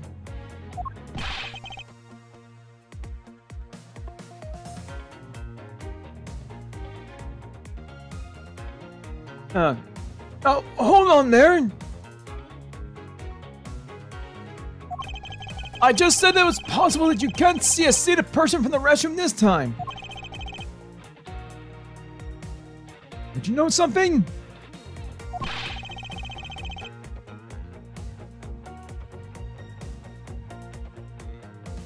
I don't think you know when the prints your reference were left on that bench. You know when the prints were left on that bench. Well, you have proven that is possible. The detective was sitting. I still have a problem with just when those fingerprints were left. That's right. I have yet to prove when the fingerprints were left on that bench. While he feigned ignorance, His Honor has seen a lot of life. This judge mustn't underestimate him. Hold it! Has to be established. You went to the restroom during the recess. However, at what point in the recess did you look into that hallway?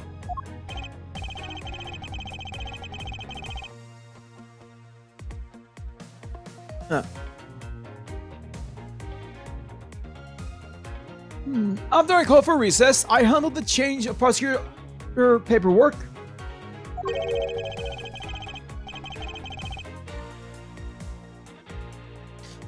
Maybe about 20 minutes until we reconvened. Yes, that sounds about right. Just as I expected. What were you expecting? And I demand to know what the unknown smile is for. Your Honor, the statement you made just now is very important. I'd like for you to append it to your testimony. Alright, if you insist. Let's see, I looked into the hallway about 20 minutes before we reconvened. Hold it! 20 minutes before we reconvened. Very well. What did you do after that? Let's see, I had to make some preparations, so I rushed straight back to the courtroom. I also had to track down a few pieces of paperwork for the various bailiffs. You rushed back to the courtroom, despite having just heard a gunshot? Well, at the time, I thought it was just the sound of a noise popper. I really couldn't think of any other explanation than someone having a birthday party. Now that this has happened, I see. Looking back, the judge just mentioned something to that effect when we reconvened. Hold it! If it's something that forgettable, I do not need to hear it. But all I did was forget to mention it. That sort of excuse may work on other people, but not on a phone karma. Oh! That's such an important piece of testimony. Please give me a chance to present it. I suppose I have no choice in the matter. Hold it!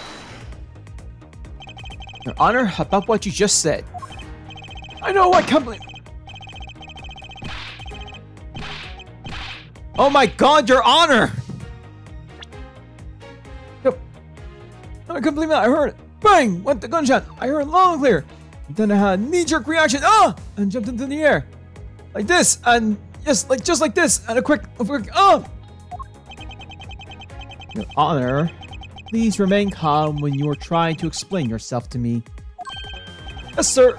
Sorry about that. Now then, I must get it myself, yes. When I heard the gunshot, there was no one in the hall. I should know, I looked. There was no one there! Josh's emotion circuits appear to be stuck on overreact. I believe we have finally found the flaw in his Honor's testimony. Yet sadly, he's completely oblivious to it. I guess I can't really expect him to be aware of it. Well, what are you waiting for? Hurry up and fill him in. At least that thing's finally come in handy. Indeed. Now let's see what happens. When I present it to his Honor.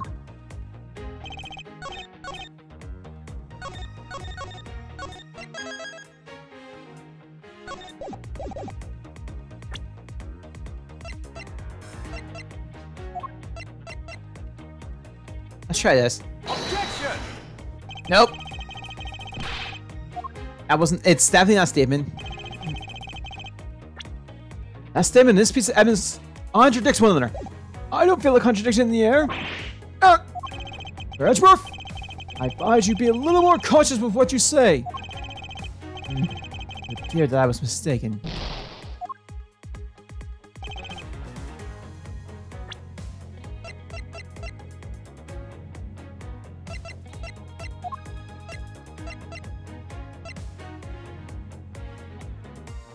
Objection! Oh, okay. Oh, it is here! It was the second testimony. Gah. It was the second testimony. Objection! The one I was thinking of. You're on. I cannot allow you to make an objection. What? Your Honor, I'm really sorry, but I cannot allow you to not allow me to make an objection. Ye gods! I've been overruled? Your Honor, there are simply too many holes in your testimony for my taste. What do you mean by that? You claim that you heard the gunshot during the recess, but that is simply not possible. Mr. New Prosecutor recommended by my friend Folk. Ark! Instead of biting your tongue, why don't you bite your... Why don't you bite your tongue on those preposterous names? See, you have no mercy for the elderly either, Francisca. Don't talk back to me, unless you want to be whipped in the back. With your height, you need a stepladder of 4 to accomplish that. Mr. Edgeworth, my ears are not that far gone yet. I'll have you know, I can still hear just fine. And I heard the sound of a gunshot loud and clear with my own 2 ears.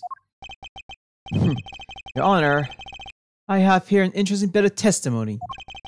It's from Detective Bad. And according to him, he heard the gunshot right before the trial was about to start again. What did you just say? Your Honor, you just said that you heard the gunshot about 20 minutes before we were to reconvene. And how do you explain this glaring contradiction? That can't be! Unfortunately, that is the truth. But I heard it as clear as day. Bang! The loud sound of a gunshot. The sound of a gunshot. You keep returning to this point of contention. And that piece of evidence. I always did wonder why I found it where I did. However, now I understand what that gunshot the judge heard really was. Unfortunately, Your Honor, this is what really produced the gunshot you heard. Take that! I found this object in the hallway earlier. What is that pink substance? It may not look it, but it's actually a piece of a balloon. Let's see. I suppose you would like me to accept that... Shit! I suppose you would like me to accept that pink balloon into the court record? Your Honor, I present this piece of evidence in order to overrule your testimony. I spoke over the literal sound effect that triggered it. It's the court It's literally Evan's going to the core backer sound effect, and I overshadowed it. Damn it. What? Your Honor, your argument goes as follows. You saw no one in the hallway when you heard the gunshot. Now, there's no guarantee the detective was sitting on the bench at that time. Therefore, you believe he must have been at the crime scene, defendant lobby number 2. Am I correct? Yes, that's exactly right. Let me ask you something. Do you think the gunshot you heard was produced by a real gun? I think I've said enough that even you can figure the rest out on your own. Your Honor, you were fooled by the popping of this pink balloon. You thinking that? Trying again. Your Honor, you were fooled by the popping of this balloon into thinking it was a gunshot. What's the matter? What matter trick is this? That was a good effort you put forth, Miles Edgeworth. But if it was me, I'd have wrapped this thing up before the judge even testified. Try to elaborate on how one ends something before it even begins.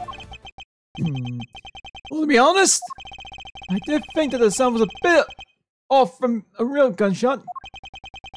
Who could have guessed that someone will pump a balloon in a place like this? That's true. One doesn't usually think balloons in conjecture with courthouses. I want to trade these coins with you. It's it. That balloon that girl was holding. It explains everything. Your Honor, if I may, if it makes you feel any better, it didn't lie once in your testimony. However, I can't really vouch for its accuracy. Who knew that giving testimony could be such a difficult thing to do? What have I done? I owe Detective Gumshoe a very big apology. A very big apology. I will see to it myself that he is released. Wait. There are still a few things I have yet to resolve about what happened in the hallway. Your Honor, I request your permission to further question Detective Gumshoe. Why? I thought we just cleared his name. Whatever we did just now or not, I still cannot say. The only thing I can do for now is to continue in my quest for the perfect explanation.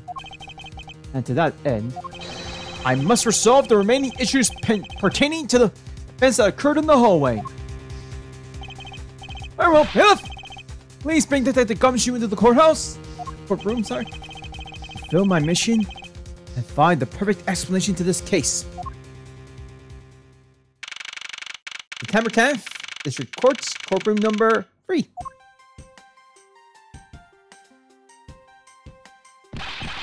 What is it now? Is it time for my trial already? I've already told you a gazillion times, pal, I didn't do it. I'll be the judge of that, Detective Gumshoe. No, you won't. I'll be the judge of that. No. I'm the judge around here. And I'll be the judge of that. Why can't you guys be a little less judgmental? For Gumshoe. Yes, well, speaking of hasty judgments, Detective Gumshoe, I must apologize for an error in judgment on my part. Your Honor, I believe you should apologize. I don't believe you should apologize just yet. You have yet to prove he's completely innocent of this crime. I guess so. So what are you guys talking about? In any case, I would like you to testify as to your actions while you were on guard duty. And please remember, you are not on trial. This is all just part of the investigation. Just a part of the investigation. As such, you may still be found to be innocent. However, if you should give false testimony... Ouch! My whip will eject, loud and clear. If you are found to be lying, you will be held indefinitely. Understood? I got you, pal. Looking back on the state of the crime scene and the judge's testimony, it's obvious that Detective Gumshoe is lying. If you can't break his lie, we may never get a break in this case. While I was on duty. Alright, I came down here to this corridor to detect the Bad's orders. As soon as I got here, he ordered me to stand guard in front of courtroom lobby number 2. From that time on, until I heard the gunshot, I was in the hallway the whole time. On my honor as detective, I swear it wasn't me, pal. He's still singing the same tired tune. In that case, I'll just have to change the melody. I know he's lying. It's time I pull the information I need out of him.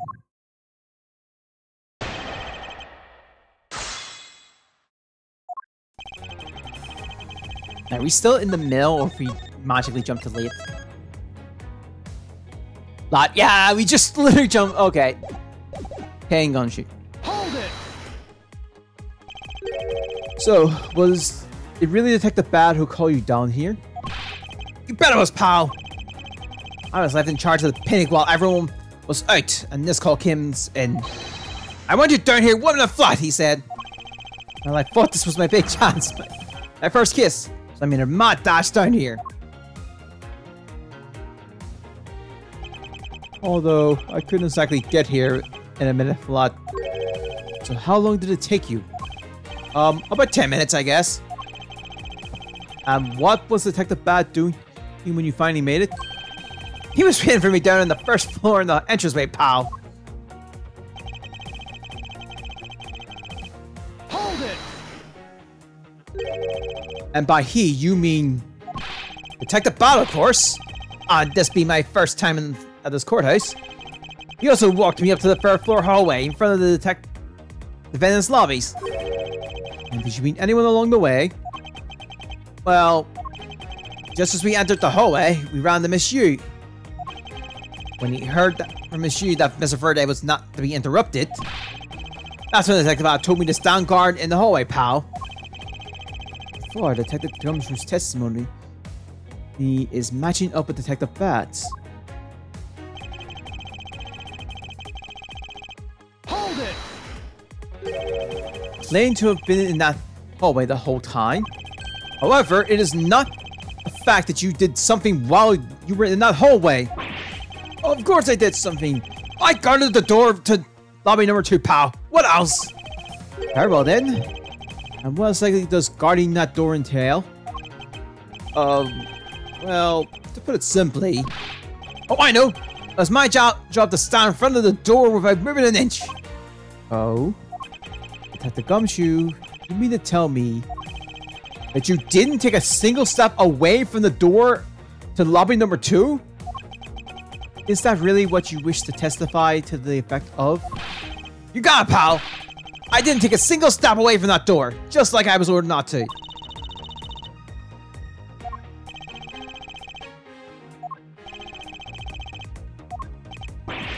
Why is everyone so quiet all of a sudden? Because we are all in shock. And in all of your utter stupidity. Scruffy! If you're going to lie, at least tell us a more believable one. Lie. I'm not lying. I should hurry up and bring this insipid testimony to a close. Oh, sorry, that's the new one, I think. Until I heard the gunshot, I didn't take a single step away from lobby number 2 door. I'm only going to ask you one more time, Detective Gumshoe. Are you sure you stood in front of the door to lobby number 2 the entire time? Yep. After I was told by Detective Bad. Told you by Detective Bad. I see guard in front of that door without a single brick. So believe me when I say that I didn't. That I was in that hallway the whole time, alright, pal?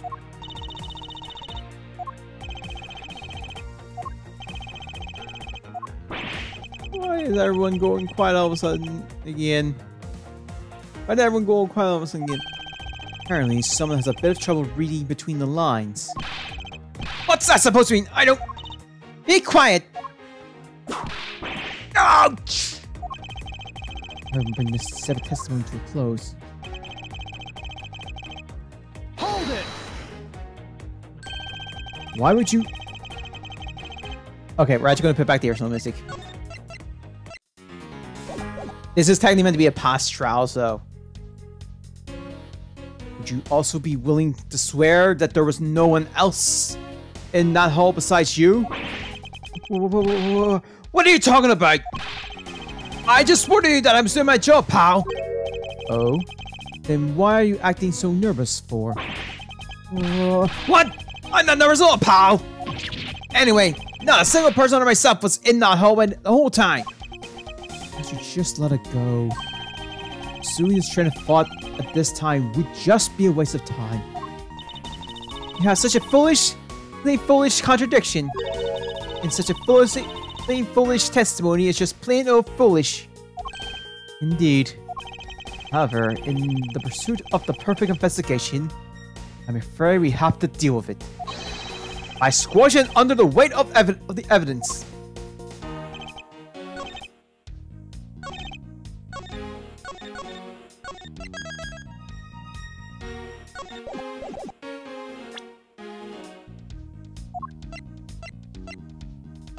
Objection! I have an objection. Didn't think that. I can't believe they're selling Switch rolls like these in vending machines these days.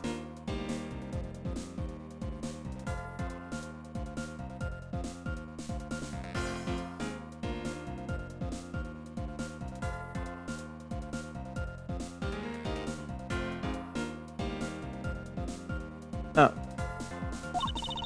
Yes, and I can't believe it's $6 for two. I mean, who charges that much for a commoner's junk food? Francisca, if you want one, all you have to do is buy one for yourself. Well, I'm working right now. I won't do it for me to eat while there's a case to be solved. Your idea of working is vastly different from mine.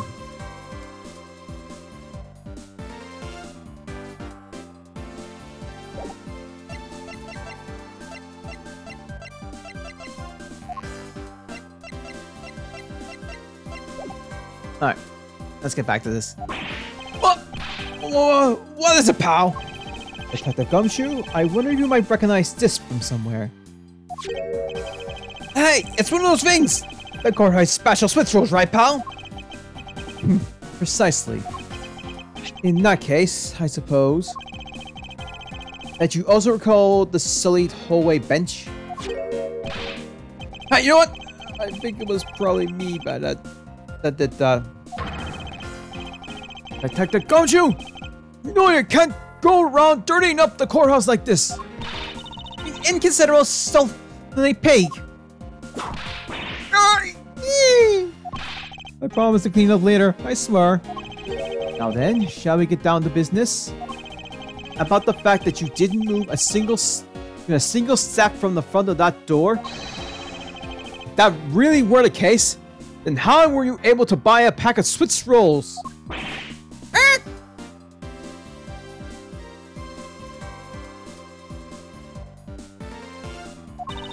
Furthermore, if you didn't move a single step in front of that door, how did you manage to get the bench dirty with your grubbish hands? Ouch!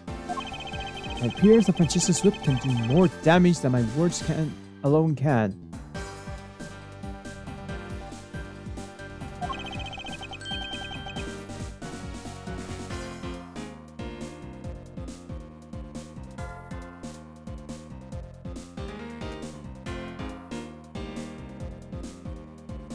Okay, sorry.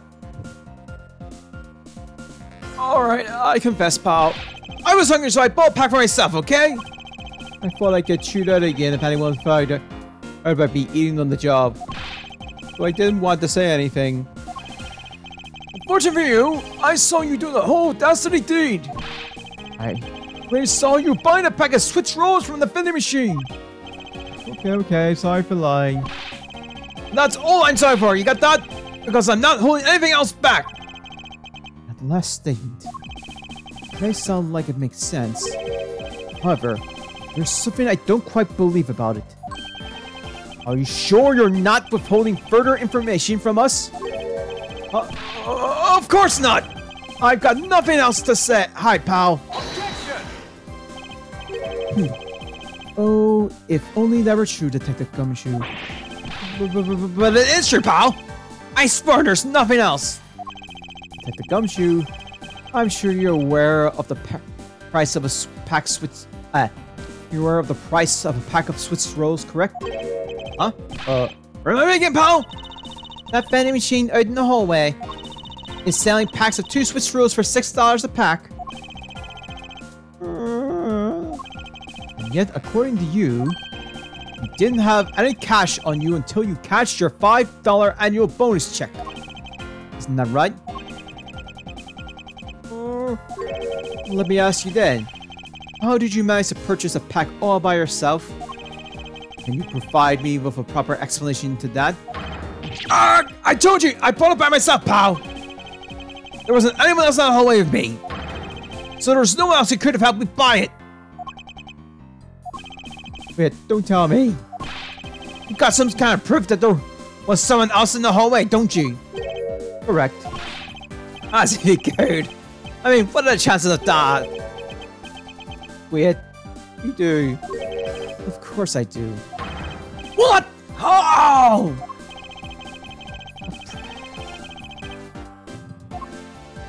What proof do I have that there must have been someone else in that hole in the hallway? Take that! What the heck is that? I knew you didn't really do it. You prosecutors are all the same, always lying to people. You should stop, you know? I refuse to be lectured by the likes of you, detective.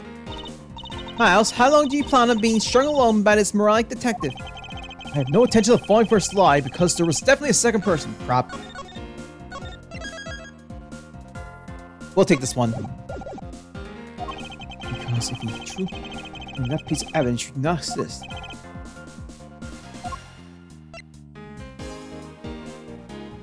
Oh, yeah.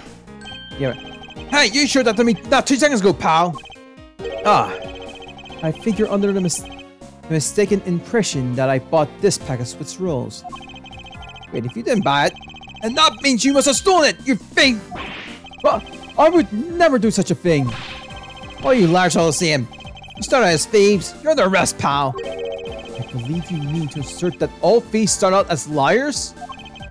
And in that case, what does that say about you, detective? Ugh. This particular Swiss roll was dropped by a certain someone. Oh. There were 2 rolls in this package. Ate one of them.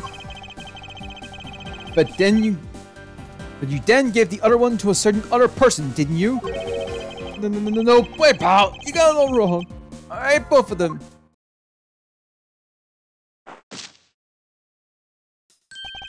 It would appear that we caught you at last. Hey, don't you do anything bad to that girl. It would appear that they do know each other after all. So, why did you continue to come up and kick me? Have I wronged you somehow? I have a name. It's K. Hey, what? K for a day. For a day. Are you perhaps Mr. Farday's daughter? I'm not a you. I'm K. Hey. No. Good little girls don't kick other people. Especially not hard enough to leave a big nasty bruise like the way you do. Well, you shouldn't have put Gummy under arrest, mister. Gummy? I guess she's talking about Detective Gumshoe. What a cute nickname you've given him. Gummy didn't do anything wrong. Okay. It appears that I will need to speak with her in a bit more detail. Rawr.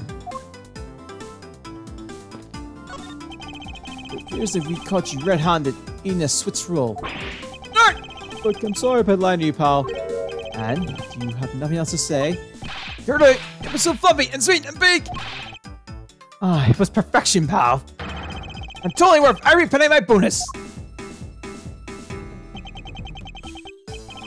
I see. Well, good for you, detective. I can't believe it. It's almost funny when a fool is this unbelievably foolish.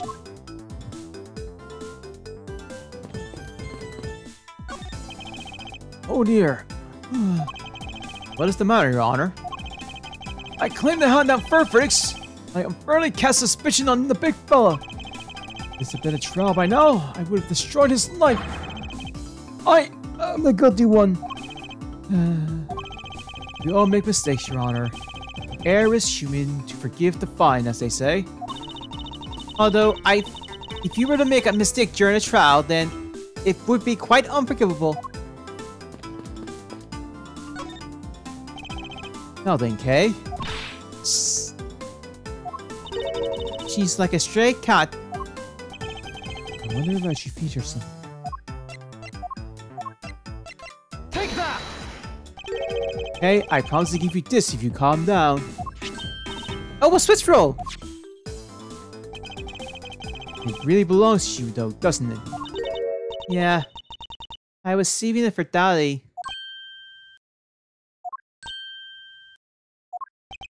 Oh my! Father, he's... Ah! Don't you send her to her pal! She doesn't know yet! Thanks for watching out for me, Gummy.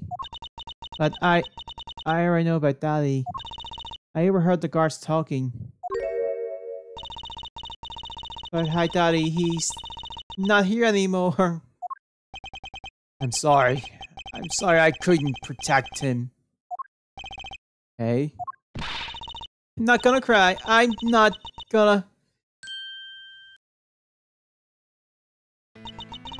cry. Alright. Let it all out. Father just passed away after all.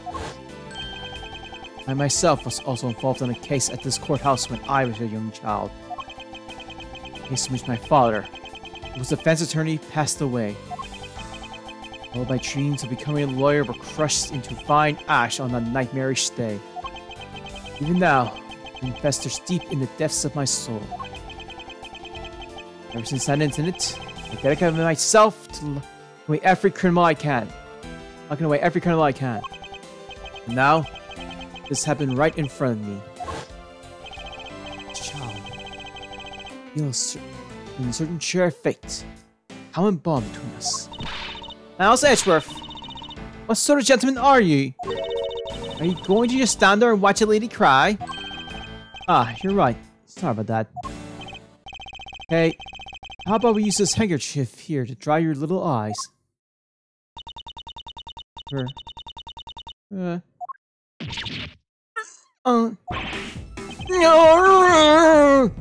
Crafet! Don't blow your nose on that! I feel better now. Thanks. Hey, are you going to be alright? Yep, I'm alright. Somehow, I highly doubt that. But I'm not going to push it. I promised Daddy I'd never cry in front of strangers. And you're a good kid, aren't you, Kay? You always kept your promises, right? That's right. Even though I can't see Daddy anymore, I'm still going to keep all my promises. You're a very brave girl, Kay. You're a very good child for keeping your promises you made to your papa. I'll even testify that you didn't cry, just for you. Thank you very much, lady. It's nothing.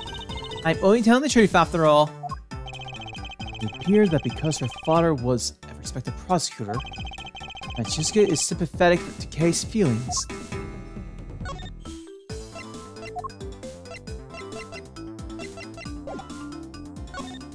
Alright, there's a thing we can grab here.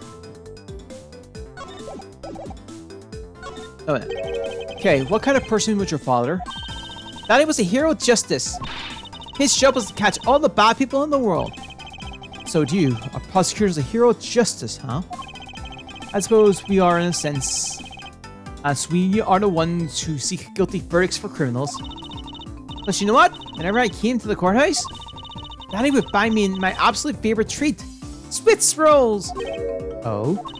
I want to be a hero of justice someday, just like Daddy. So I've been working really hard. I see. And what have you been working hard on? I've been working hard to keep all the promises Daddy and I made together. A promise notebook. May I take a look inside, Kay? Sure, okay. It appears to be an exchange that we have sourced between father and daughter. For they writing conveys a sense of the kind of man he was. This notebook just might come in handy later. Alright. Thank you for showing it to me, Kay. I hope you will continue to work hard and become a hero just like your father. I'm gonna try. Okay, so I'm a detective that catches the bad people, right? That makes me a hero too. Yeah, you're real cool too, Gummy. Yeah, aren't I, Kay? What's with the two of them? I hunt down furs of justice! So does that make me a hero too? Yes, and thanks to your heroic testimony, you almost painted that detective as a foul criminal and sent him off to jail. I'm really sorry about that. Gummy is not a bad man, okay? Poor judge. He's being treated like a foul criminal rather than a hero of justice. It appears that you and Detective Gumshoe are good friends, Kay. Yeah, we're friends. In that case, would you mind telling me a little more about him? Let's see, promise. Promise 1. Never take things from strangers. Promise 2. Never go anywhere with a stranger. Promise 3. Always greet people with a smile, even people you don't know. Promise 4. Never cry in front of strangers. Promise 5. Always try your hardest to learn about things you don't understand. That his job is to make sure that everyone follows the rules. Okay? Be a good girl and promise that you'll keep your promises to me, okay? Love your daddy.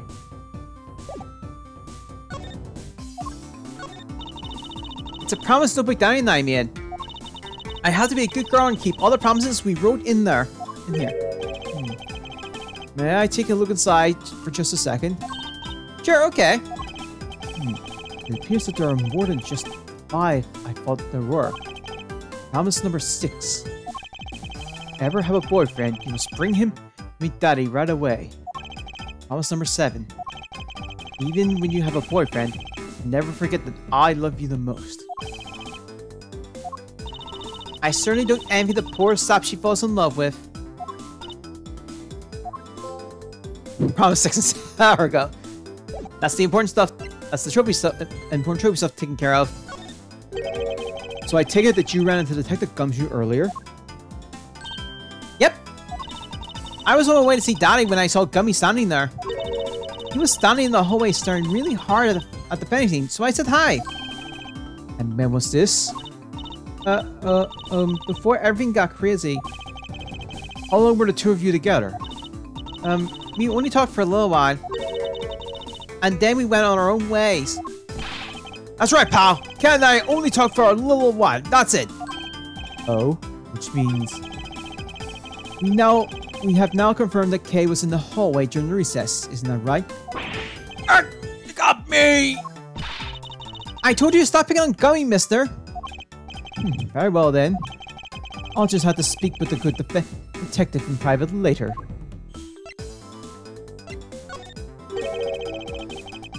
Were you the one who bought this pack of Swiss rolls, Kay? Well, I didn't really have a lot of money.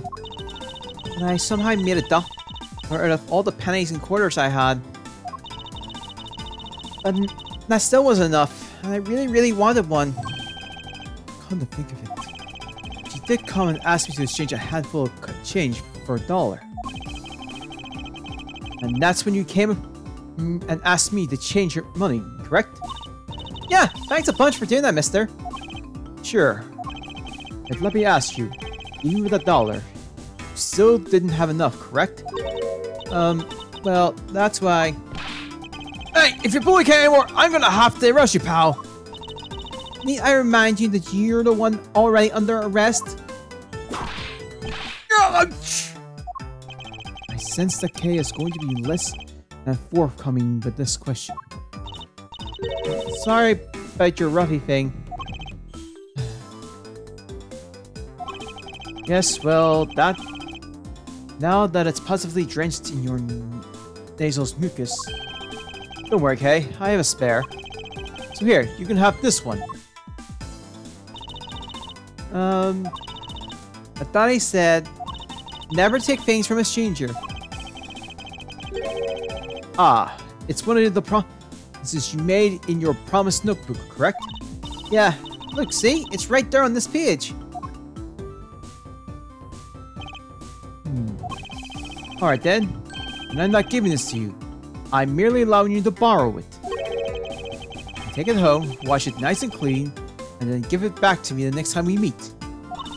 Okay, Donnie never said I couldn't borrow things from strangers.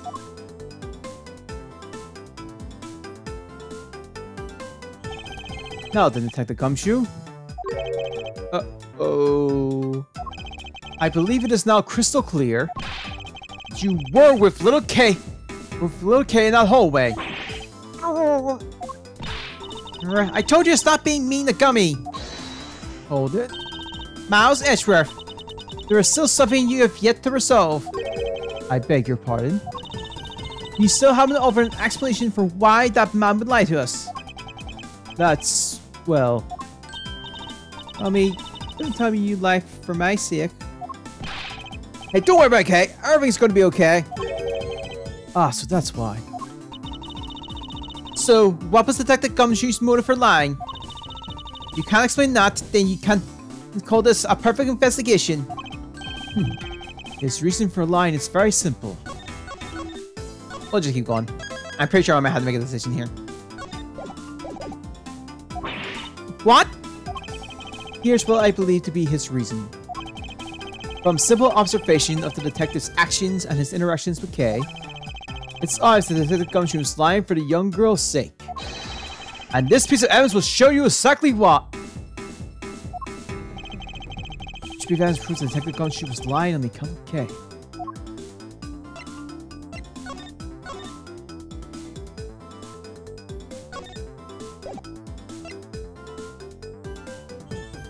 Take that! This piece of... What are you showing me that for? Oh, okay, it doesn't. You're trying to do that. You're just like showing up. Are you gonna give that to me, mister? I don't feel that the court needs to enter that into the court records at this time. What's wrong with everyone? Why are they all teasing me all of a sudden? It's possible that perhaps I made a mistake, and that's why. Back to the topic at hand.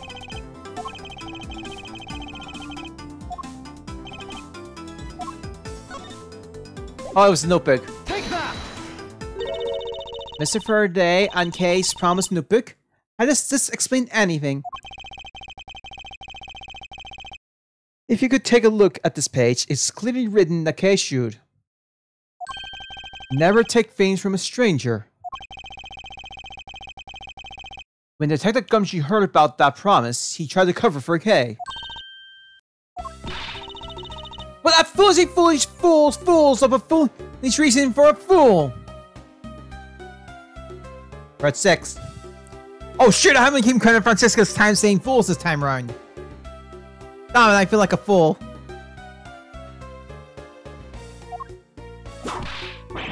Ouch! Tell me, you lied because of me, didn't you? Because I'm your friend, Kay. That's why. Tell me. At long last, Detective Gumshoe, can you please tell me the whole truth now? Guess there's no being you, huh, pal? Okay, I'll spill the goods. I've been selling Gar for a while. I was getting really hungry, and that snack vending machine was taunting me. But all the cash she had only was $5, and that wasn't to buy anything, right? Not at all. The cheapest item in that machine is a $6 pack of Swiss rolls. Yeah, but then, like an angel from the heavens, Kay showed up.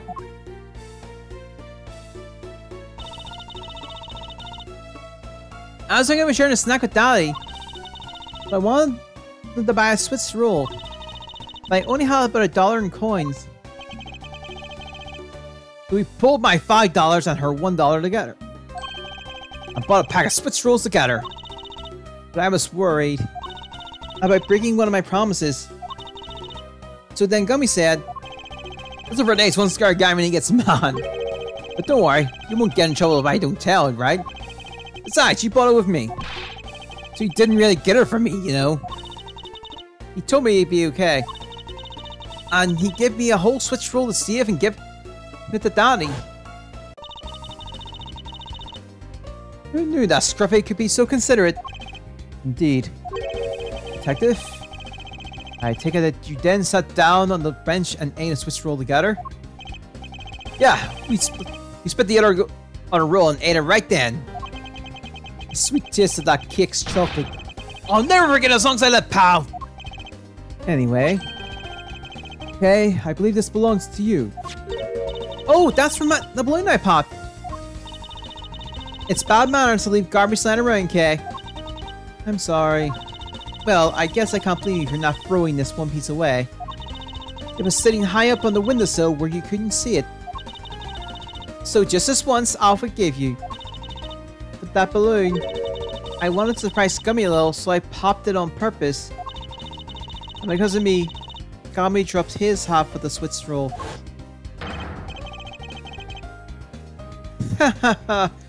Wow, you really got me there, pal! So I thought maybe I should give Gummy this other roll. And then when I saw you picking on Gummy, mister. So you kicked me, is that it? You sure are a feisty one. I'm really sorry, mister. It's alright, I'm perfectly unharmed. But about this Swiss roll, would it be alright with you if I held on to it until Detective Gumshoe was cleared of all charges and is free to go? Yeah, sure. Just make sure you give it to Gummy afterwards, okay? Of course, I promise. Now then, I believe we have proven beyond the shadow of a doubt that Detective Gumshoe was in the hallway for the entire duration of his duty. Which undeniably proves that Detective Gumshoe could not have committed the double murders. Objection! Actually, it proves quite the opposite, Edgeworth. You have just shown that Detective Gumshoe is the only one who could have committed the crime. What do you mean? It's quite rude to eavesdrop, Miss Yu.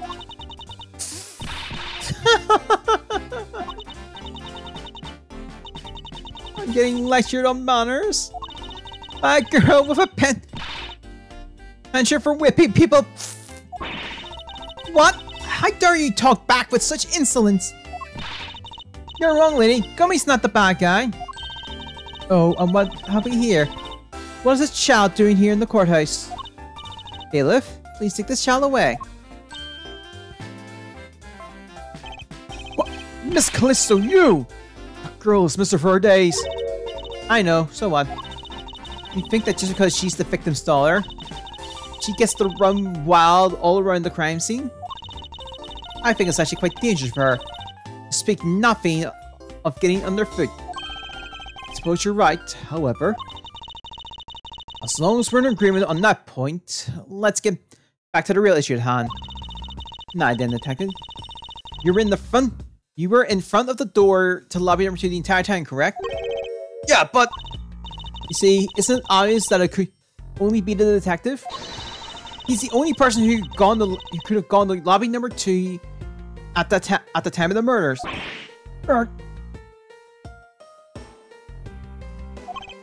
I have no counter argument to that. Don't worry, I've already put in this paperwork for his former arrest. The investigation is far from over. Oh, that's right. I was going to speak to you about that. Don't you think it's reckless to talk to the suspect out in the open without a guard? Suppose it is. Well, someone with more experience in law than you, allow me to share something. Always keep a good eye on a criminal, or you may regret what comes to your negligence. Mouse, I can't believe you're letting this woman lecture you like this. This is unforgivable as a disciple of Phone Karma. Oh, Integris. Now then, I'll be looking forward to the results of your investigation. So, we're back to square one. Actually, this is our last chance. You can tell if we fail to solve this case, Detective Gumshoe will be formally charged under all of the circumstantial evidence. This investigation is not over yet. There's still one location we have yet to inspect. It's where Detective Bad and Miss Yu were at the time of the crime. Lobby number 1.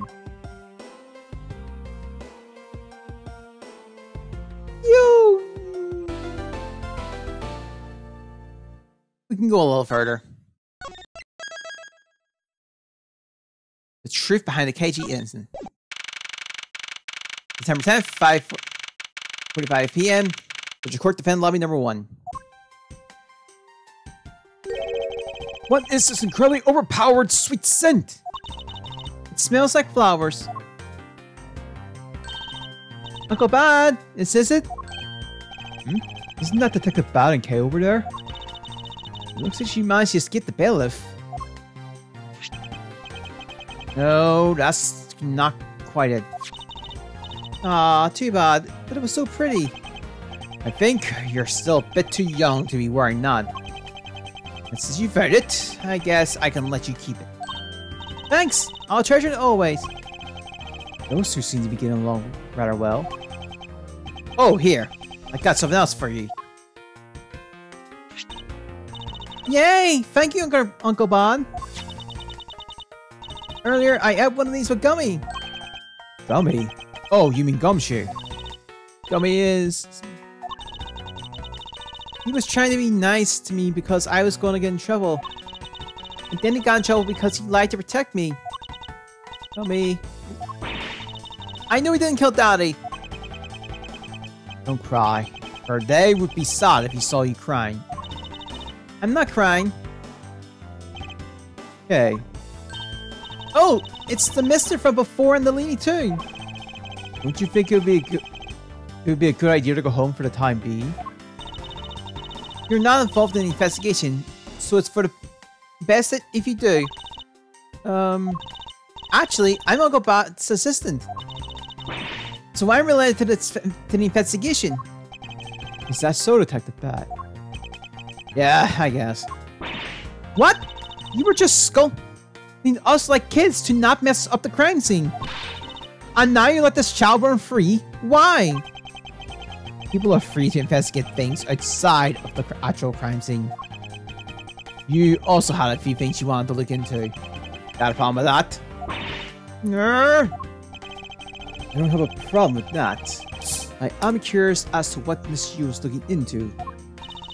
Uncle Bad, I'm gonna go look somewhere else tonight, okay? Alright, I'm counting on you. Oh, that's right. Here, mister. Yes, what is it? I know Gummy really isn't the bad guy. I mean it. So please, find the real bad guy, okay?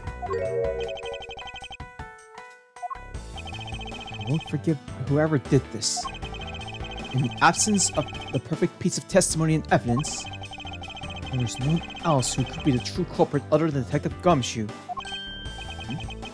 He wandered off while I was pondering.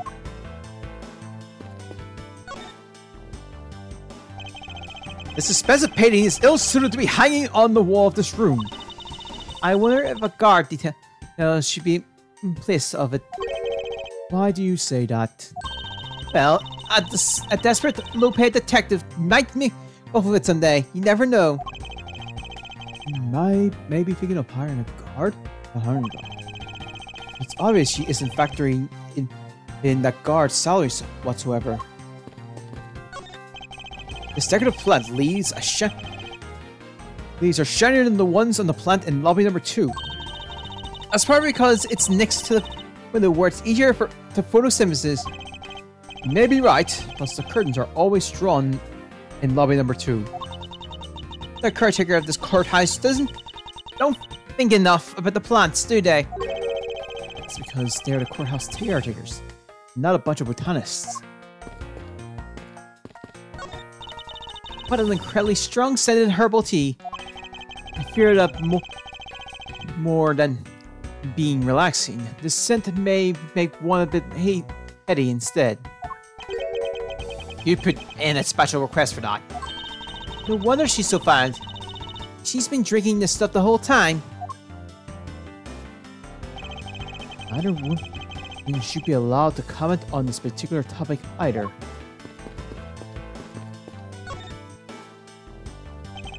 It may not look like much, but I find that ordinary tables like this one are very useful. I think it's time they bought a new one. I wonder if they will replace this table if I hit it hard enough with my whip. Too heavy. heavy-handed method if I ever saw one. This television is the same model as the one in defendant lobby number 2. Looks like the two rooms are basically the same in the terms of layout and supplies. Yes. The two rooms are basically the same, huh? Detective Bat, what exactly was Kay searching for? Nothing that concerns you, boy. Oh, and I suppose it has something to do with Kay? It does, because she's Faraday's daughter. Anyway, hurry up and get to the point. I don't have time to waste. It sounds like he'd rather be left alone. I have something that I'd like to confirm with you once again. I don't have anything to say to you. Be that as it may, we still have questions that we need answers to. Now then, first of all, what is the overpowering smell that is permeating this room? On entering this room, I thought I was going to suffocate. It's that ultra-strong perfume you wear. She spilled some of it. I was having a hard time of it myself. I didn't think twice and opened the window. But that smell's still here. Perfume, huh? So the sweet scent in the air is perfume? Well, it's giving off quite a stench. I bet that is some cheap no-name brand. He said it's a famous brand from overseas. The knockoff. Yes, definitely a knockoff. No disrespect, but she forced one of those bottles on me. Here, little girl, you can have it. I was born for much more expensive and refined perfume. However, seeing as how you just so happen to have a spare, I suppose I'll take it. Miles Edgeworth, you will hold on to this bottle without fail. Why can't she ever be honest about what she wants, about her wants? Alright, so now we have the perfume she wears. Just fantastic. Is that all you wanted to talk about? If so, I'm going back to investigating. Actually, I still have a few other things I wish to inquire about.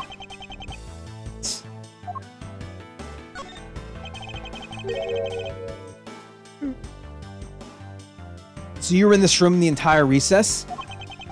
Like I said, I made a call to the pink to get that big look down here. Whether or not, I was waiting for the recess to end in here. At least your story is consistent. Further, you said that you were in this lobby with Miss Yu. Yeah, I ran into her in the hallway. She said she wanted to talk to me about something, so we came in here.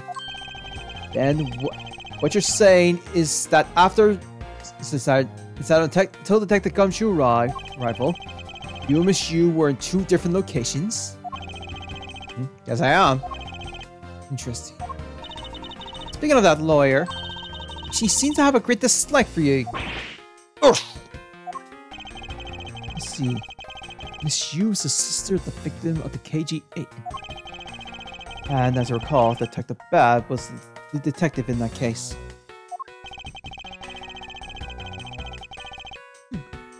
I wonder if the reason for her disdain isn't simply because she failed to guard Cece, but because you were the lead detective on the case. Huh?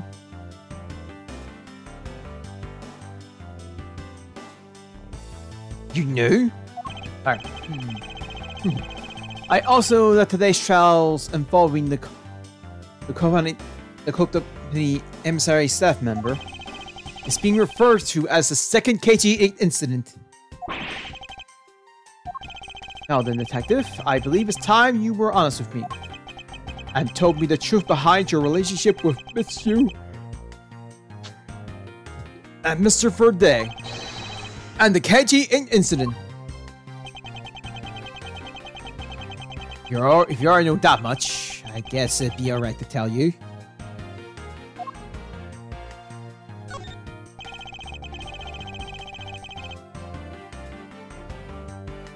Now then,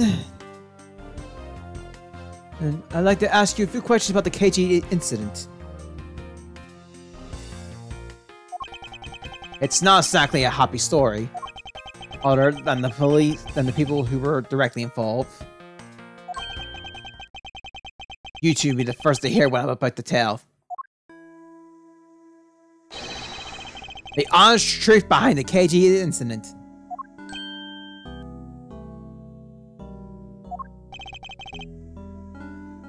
For a day, you and I, as you already know, we three were involved with the KG incident.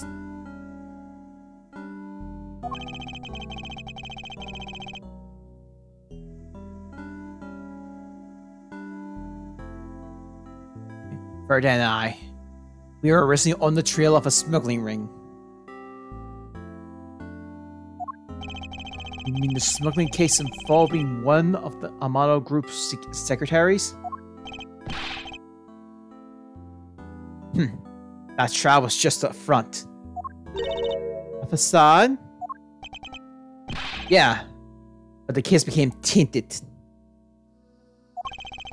All because the witness who was going to testify about the Amano Group tied to the smuggling ring, CCU, was killed.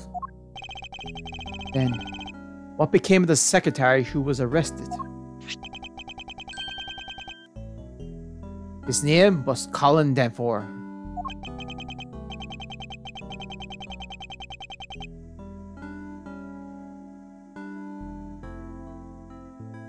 To be honest, the guy didn't know a thing about the smuggling ring.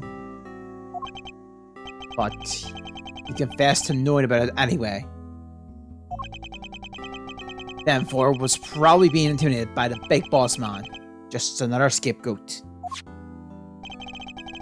Boss man of the Amano Group? He can't seriously mean Mr. Ernest Amano. That can't be right. It's probably just Detective Bad's personal, well, hypothesis.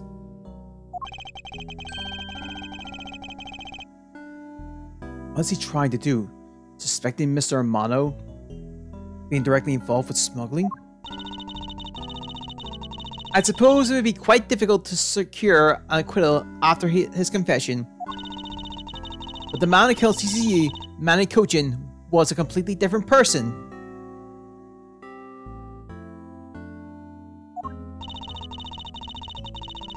And since he's already been acquitted once for her murder, Mr. Ferday, how could you... Yeah, how could you have let him go?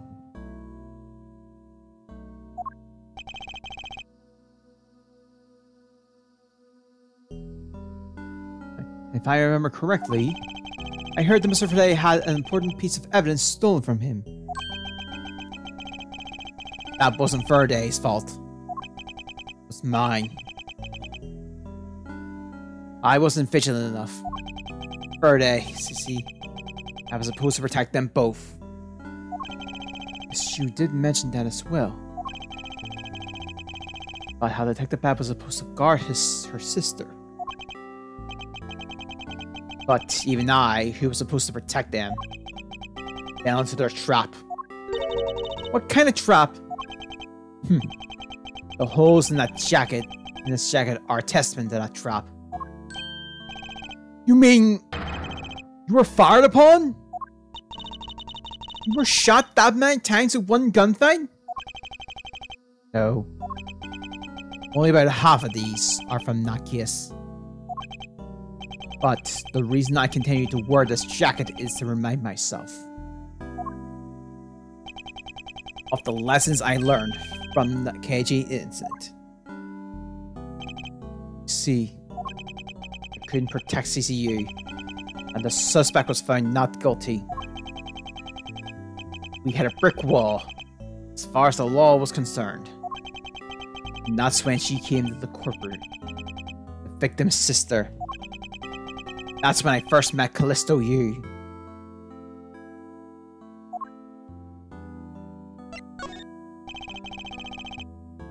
Well, when you first saw Miss Yu.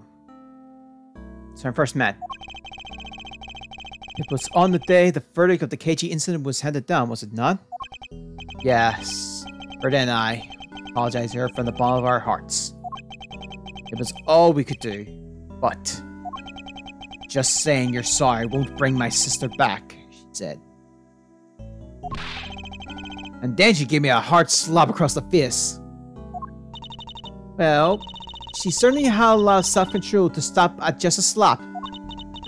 If it was me, not even 100 lashes would have been punishment enough. Suppose not. You said it herself. That she never wanted to see either of us ever again. After that, you've seen her many times over, correct?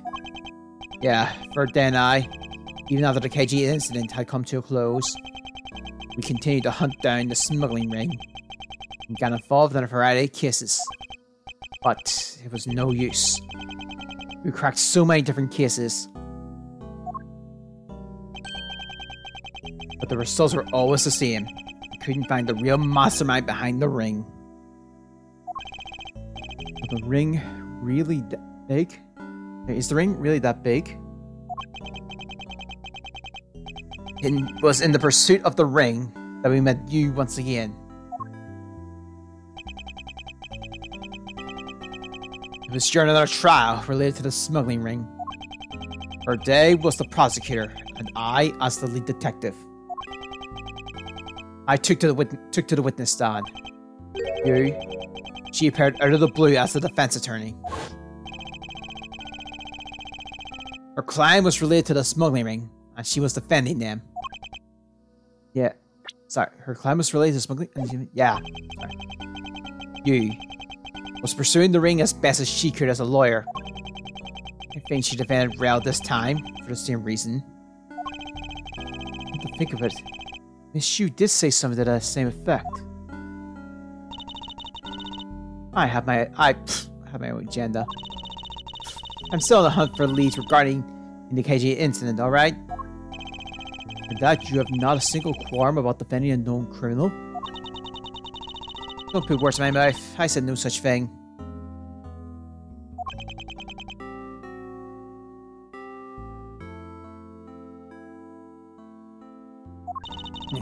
The only way that I had to get close to Mr. Rao was to be his lawyer. I had no intention of caring for him, ever. So don't you dare suggest I was going to. It doesn't matter what her reasons is. Helping a criminal is just despicable. You're so naive, little girl. I could have stolen this lollipop from you. That's how naive you are. How dare you insult the daughter of a Fun Karma? Just like us, you felt that she had hit the limit of what the law could do. That's all. The law is merely a tool. There is no limit to it. Only the skill of the craftsman. You two are still so young, but one day you'll know what I mean. But enough sidetracking. What matters is that we met you again in pursuit of the smuggling ring. That's all. So what's your relationship to Mr. Verde?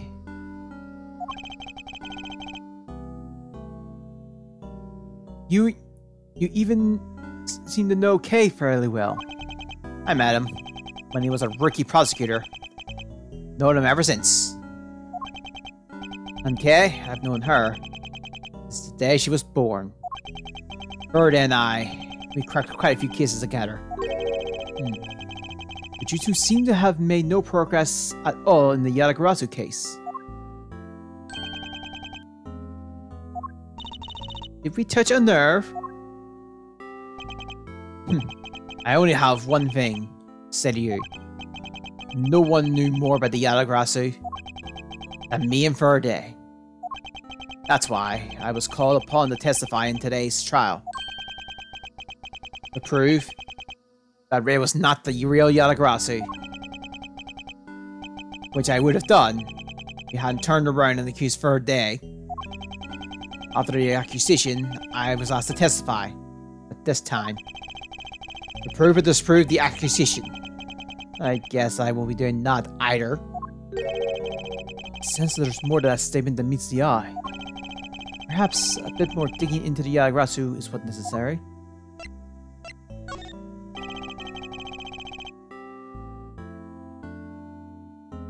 You claim to know much about the Yaragrasu. Would you care to share what you know with me? What you two should be looking for right now is proof of Mer's attempt towards Verdane Rail. I agree. Which is exactly why I am asking you about the Yaragrasu. What? KG8 incident and the second KG8 incident. Both of these cases are tied to the smuggling ring. And both of these cases, the witness who was to testify about the ring was murdered. However, there is one point in which they differ. And that is the presence or absence of the great thief Yaragrasu. Israel claimed to be the Yaragrasu. However, in the middle of the trial, he suddenly declared Mr. Ferde to be the real Yaragrasu. And during the recess, they were both killed. Don't you find that to be the least bit odd? Miles Edgeworth, stop beating around the bush and just spit it out already. I believe that there must be some reason to that. The two men suspected of being the Yaragrasu were both killed at the same time. Reason? Huh. So in order to catch Mr. Ferde and Mr. Rail's cold-blooded killer, I feel that I need to learn as much as I can about the Yaragrasu. It will help you solve this case. And I'll tell you the whole reason why we've never caught the Yaragrasu. What was that sudden outburst for? You almost made me whip you by accident. It still accidentally whipped me anyway. There are three main reasons why the Yaragrasu will always be one step ahead. First, the Yaragrasu always knows the exact location of the target object.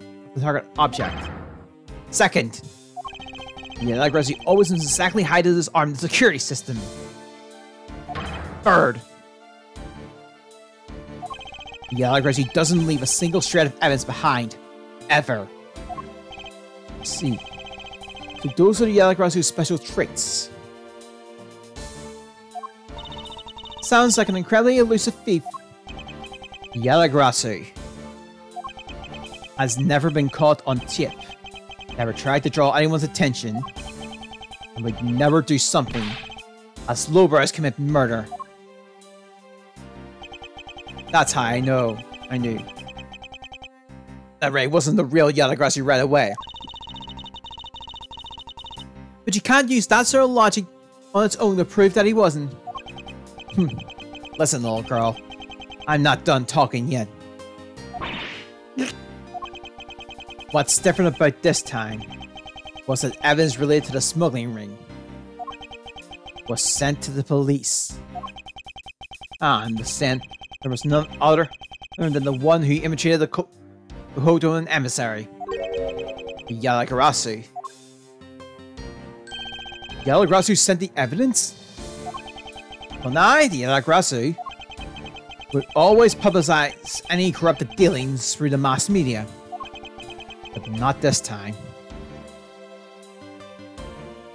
The evidence this time was something only Ferde and I, and the select few others knew about. In that case, how can you be so sure that it was the Yaragrasu who sent it? That's easy. A special card that only the Yaragrasu used was attached. That's how I can be so sure. Just what sort of card is it? Here, take a look at this article. Whenever the Yaragrasu wants to publicize something, a white card is sent along with the stolen information. But when we question Ray about what was sent along with the white card, Ray had no idea what it was. So that's how Detective Bad knew Mr. Ray was a phony. Thank you very much. I have a much better understanding of the Yaragrasu now.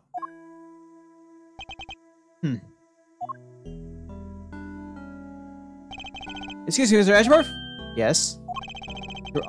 It's Honor would like to transfer the evidence from today's trial over to you. So if you could please head over to the courtroom, it'd be much appreciated, sir. Understood. I'll be there shortly. Detective Bad, what does the law mean to you?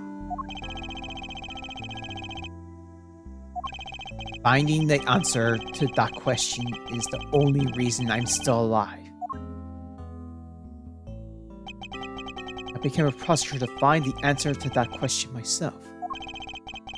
And to play a part in ensuring that all criminals everywhere are found guilty. September 10th, District Court, Court number 3. Oh, it's you, Mr. Edgeworth! It appears that his honor is still a bit dispirited. For the first time today, I experienced what it's like to stand at the witness stand. I now have a greater appreciation just how hard it is to give testimony. Well, there's no reason for you to be all depressed about it, Your Honor. As a judge, no one expects you to think about anything other than the verdict. Jessica, there's no need to depress his honor. But I'm not trying to, Miles. Honor. Your Honor, I have come to collect the evidence that was to be transferred to me. Your Honor, evidence? Your Honor! Oh! You! Yes! Can I help you? I'd like to collect the evidence now, sir. Your Honor, do you think you can stay focused long enough to at least do your job? Yes, I'm sorry. And I would accept that the defense attorney has yet to arrive. She is busy with the investigation. So let's keep this brief, shall we? Very well, in that case, please confirm that all the pieces of evidence are present. More evidence that was used in the murder of Mr. Verde and Mr. Rell are also included, so please go ahead and use them in your investigation into your cases. Understood, Your Honor. Pieces of evidence that were used in the murder of those two men. This could be a very good chance for me to find new leads regarding their cases. And maybe even something that will finally lead me to the truth. I'll place all the evidence over there at the prosecutor's bench for you. I see. Thank you very much. I will go and confirm that they are all accounted for. Evidence that Miss Yu prepared is sitting here in this table. You know you can't just walk off of it, right? Of course I do. She must have been caught off guard by her client's accusation.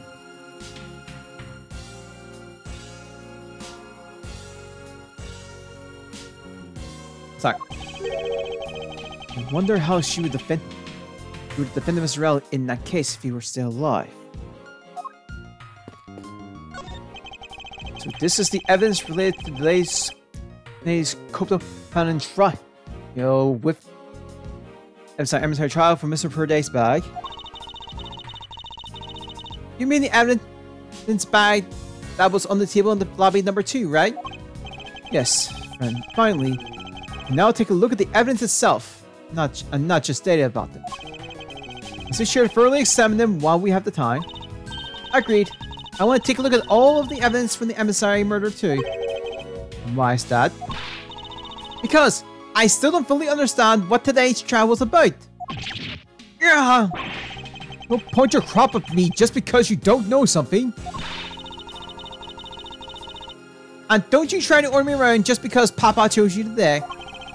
See, someone is still sore about not being picked by Mr. Von Karma. It's also real to see a knife up close. So we have the knife, the gun, the envelope. And what's this organizer doing here? Oh, that's right! I completely forgot to tell you!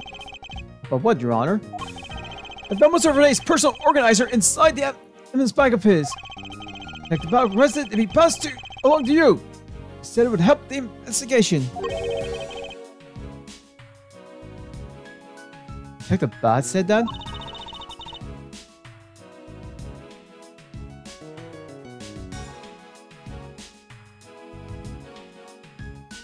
Alright, what a strange stroke of luck. Well, never look a gift horse in the mouth.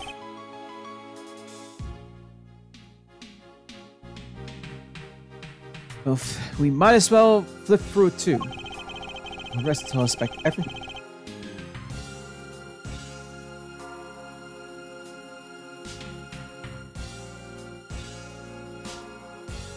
Okay. It's Ray's organizer. It appears he was in the habit of using it. It looks like he wrote his strategy for giving Mr. Rail convicted down in here. I've collected the evidence I need to prove that Mr. Rail was the killer. Between the handgun Rail had on him when he was arrested and surveillance tape, I should be able to prove that he was the one. It appears that Mr. Faraday honestly believed that Mr. Rail was the killer in the case.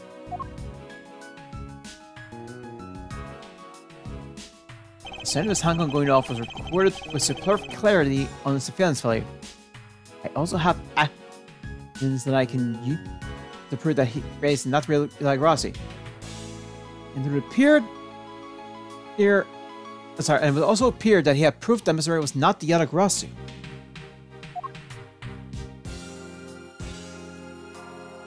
No matter how hard he may play it, as long as I have the Yada Grossi's key, I can prove he's a phony.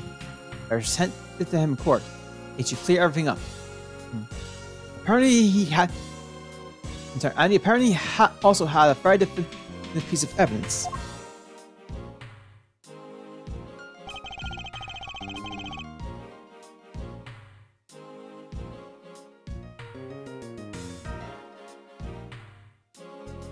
Oh, sorry.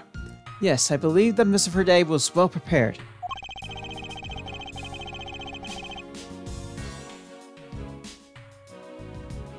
Discredit any claim Mr. Rail may have about being the real Yanagarasu.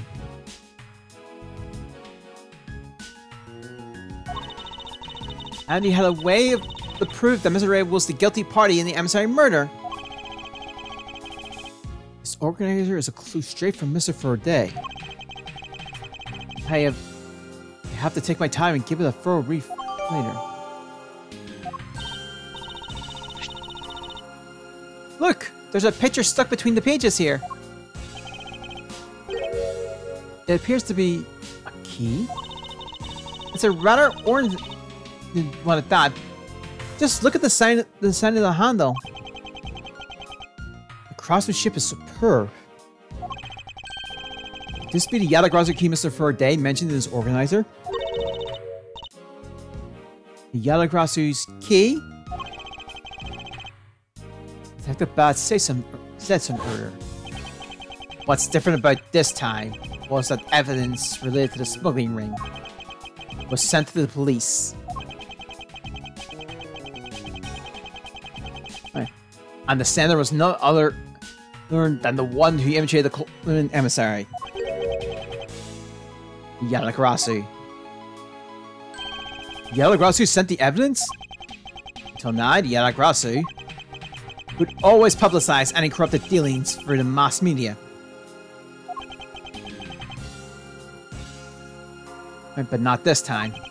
The evidence this time was something only Faraday and I, and a select few others know about.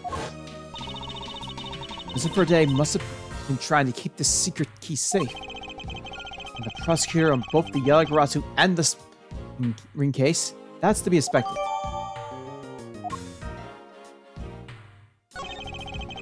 The knife that was used to kill Mr. Faraday.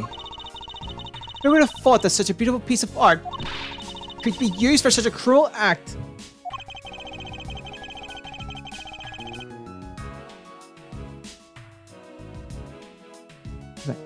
And it's never crossed your mind that you use your writing crop for the wrong purpose? That's odd. What is it? Mr. Faraday didn't mention anything about a knife in his organizer. That certainly is odd.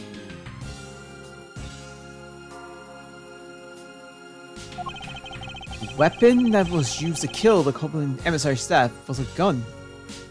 But if that's the case, then where did the knife that was used to murder Mr. Verde come from? It's not obvious. It was brought into the courtroom by Mr. Rail. That's the only logical conclusion, right?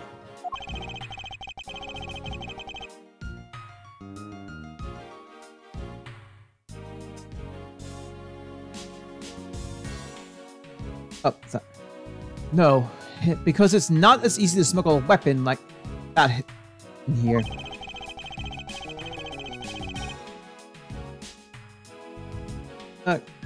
Every person who enters the courtroom door is checked thoroughly for contraband.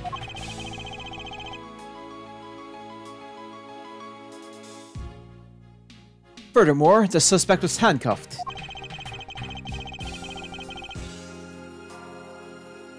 Making it impossible for him to bring a knife as large as this inside.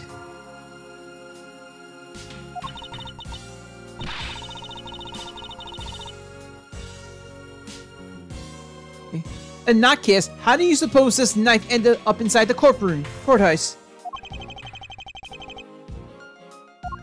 You need to think carefully here. There is nothing related to the knife written anywhere in Mr. Faraday's organizer. However, it is a fact that this knife came from Mr. Faraday's evidence bag. Firstly, there is one item listed in Mr. Faraday's organizer that no one has claimed to have seen today. In order to solve this mystery, I believe I will need to take another look at the evidence. Miles Edgeworth, can I take the fact that you have yet to answer me? Means you don't have an answer for me? Actually, I do know the answer, Francisca. What? Then what is it? One of the pieces of evidence that we've been holding has been hiding a secret of its own. And through this piece of evidence, the knife was brought from the courthouse. Take that! This yellow key Mr. Frey mentioned in his organizer. This is how the knife was brought into the courthouse. You're not making any sense, Miles Edgeworth.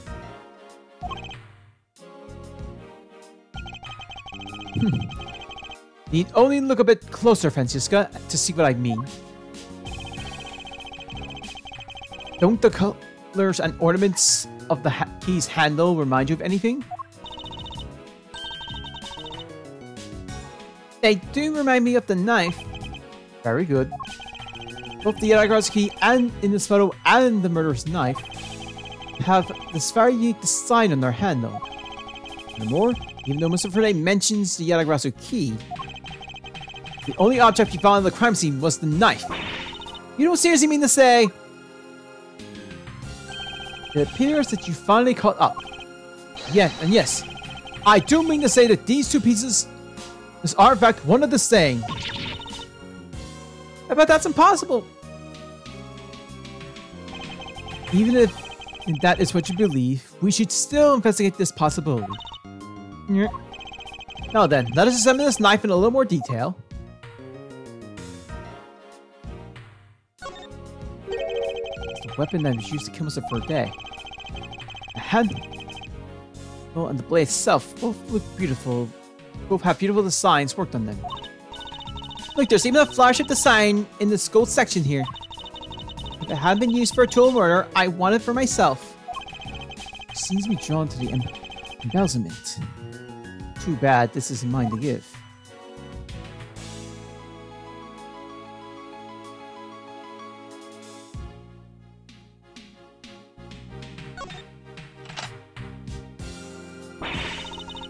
I can't believe it turned into a key!